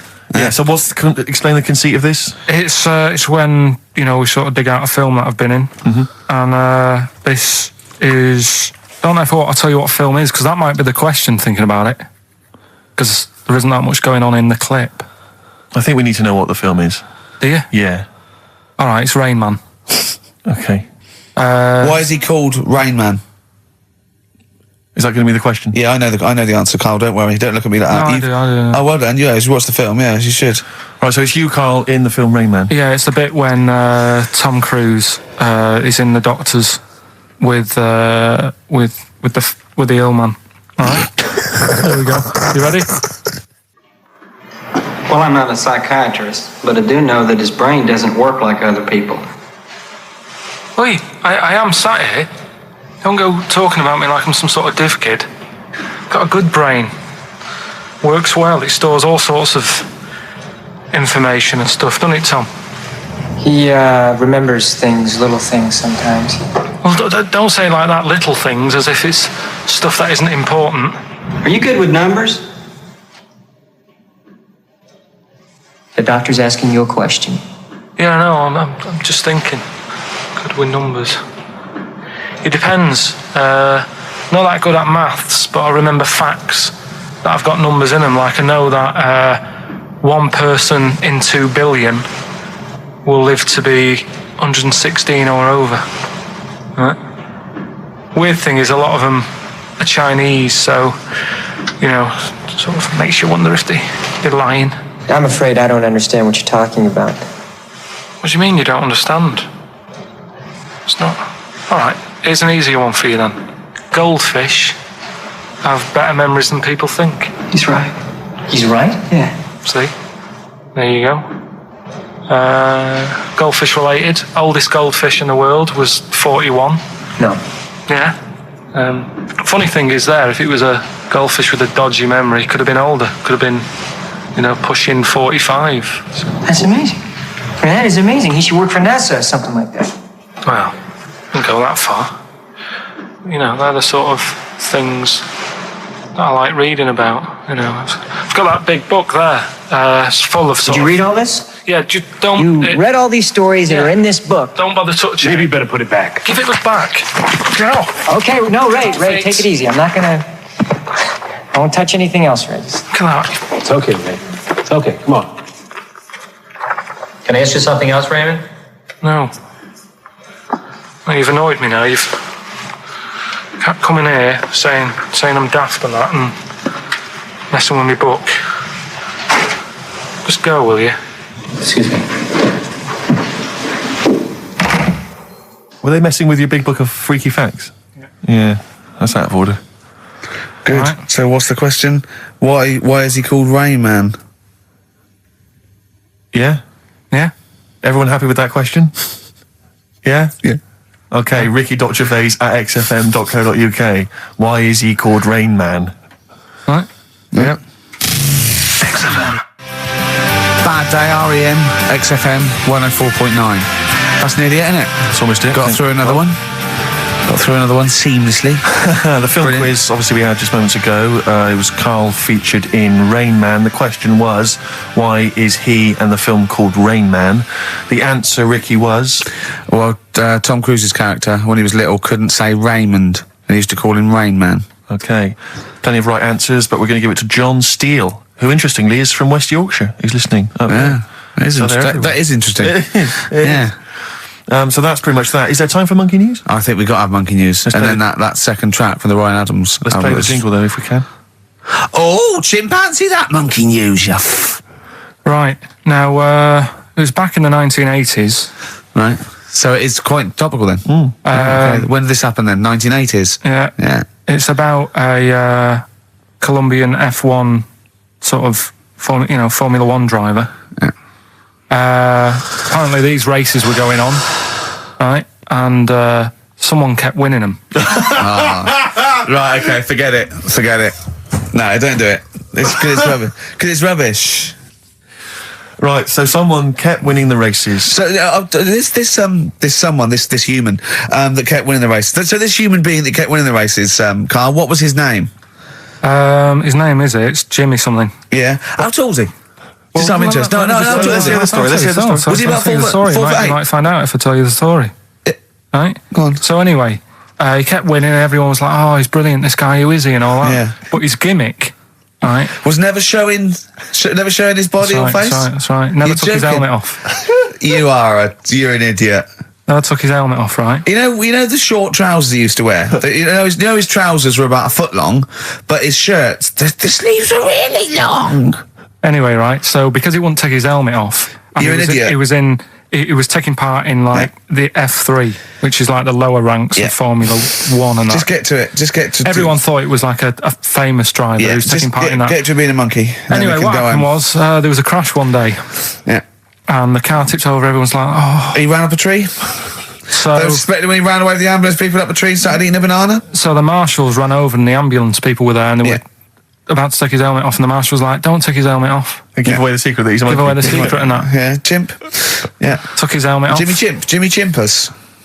Little monkey under there. No, definitely not. Okay, let's play Ryan Adams. Did he survive? Let me just a couple of questions. Did he survive? Yeah, he did. Yeah, he was allowed to keep all the awards that he won. Sure. But he wasn't allowed to take part in any other races. Yeah, didn't happen. This is Ryan Adams. We'll see you next week. This is a song called The Shadowlands, also from that Life is Hell album. It's good stuff. Idiot.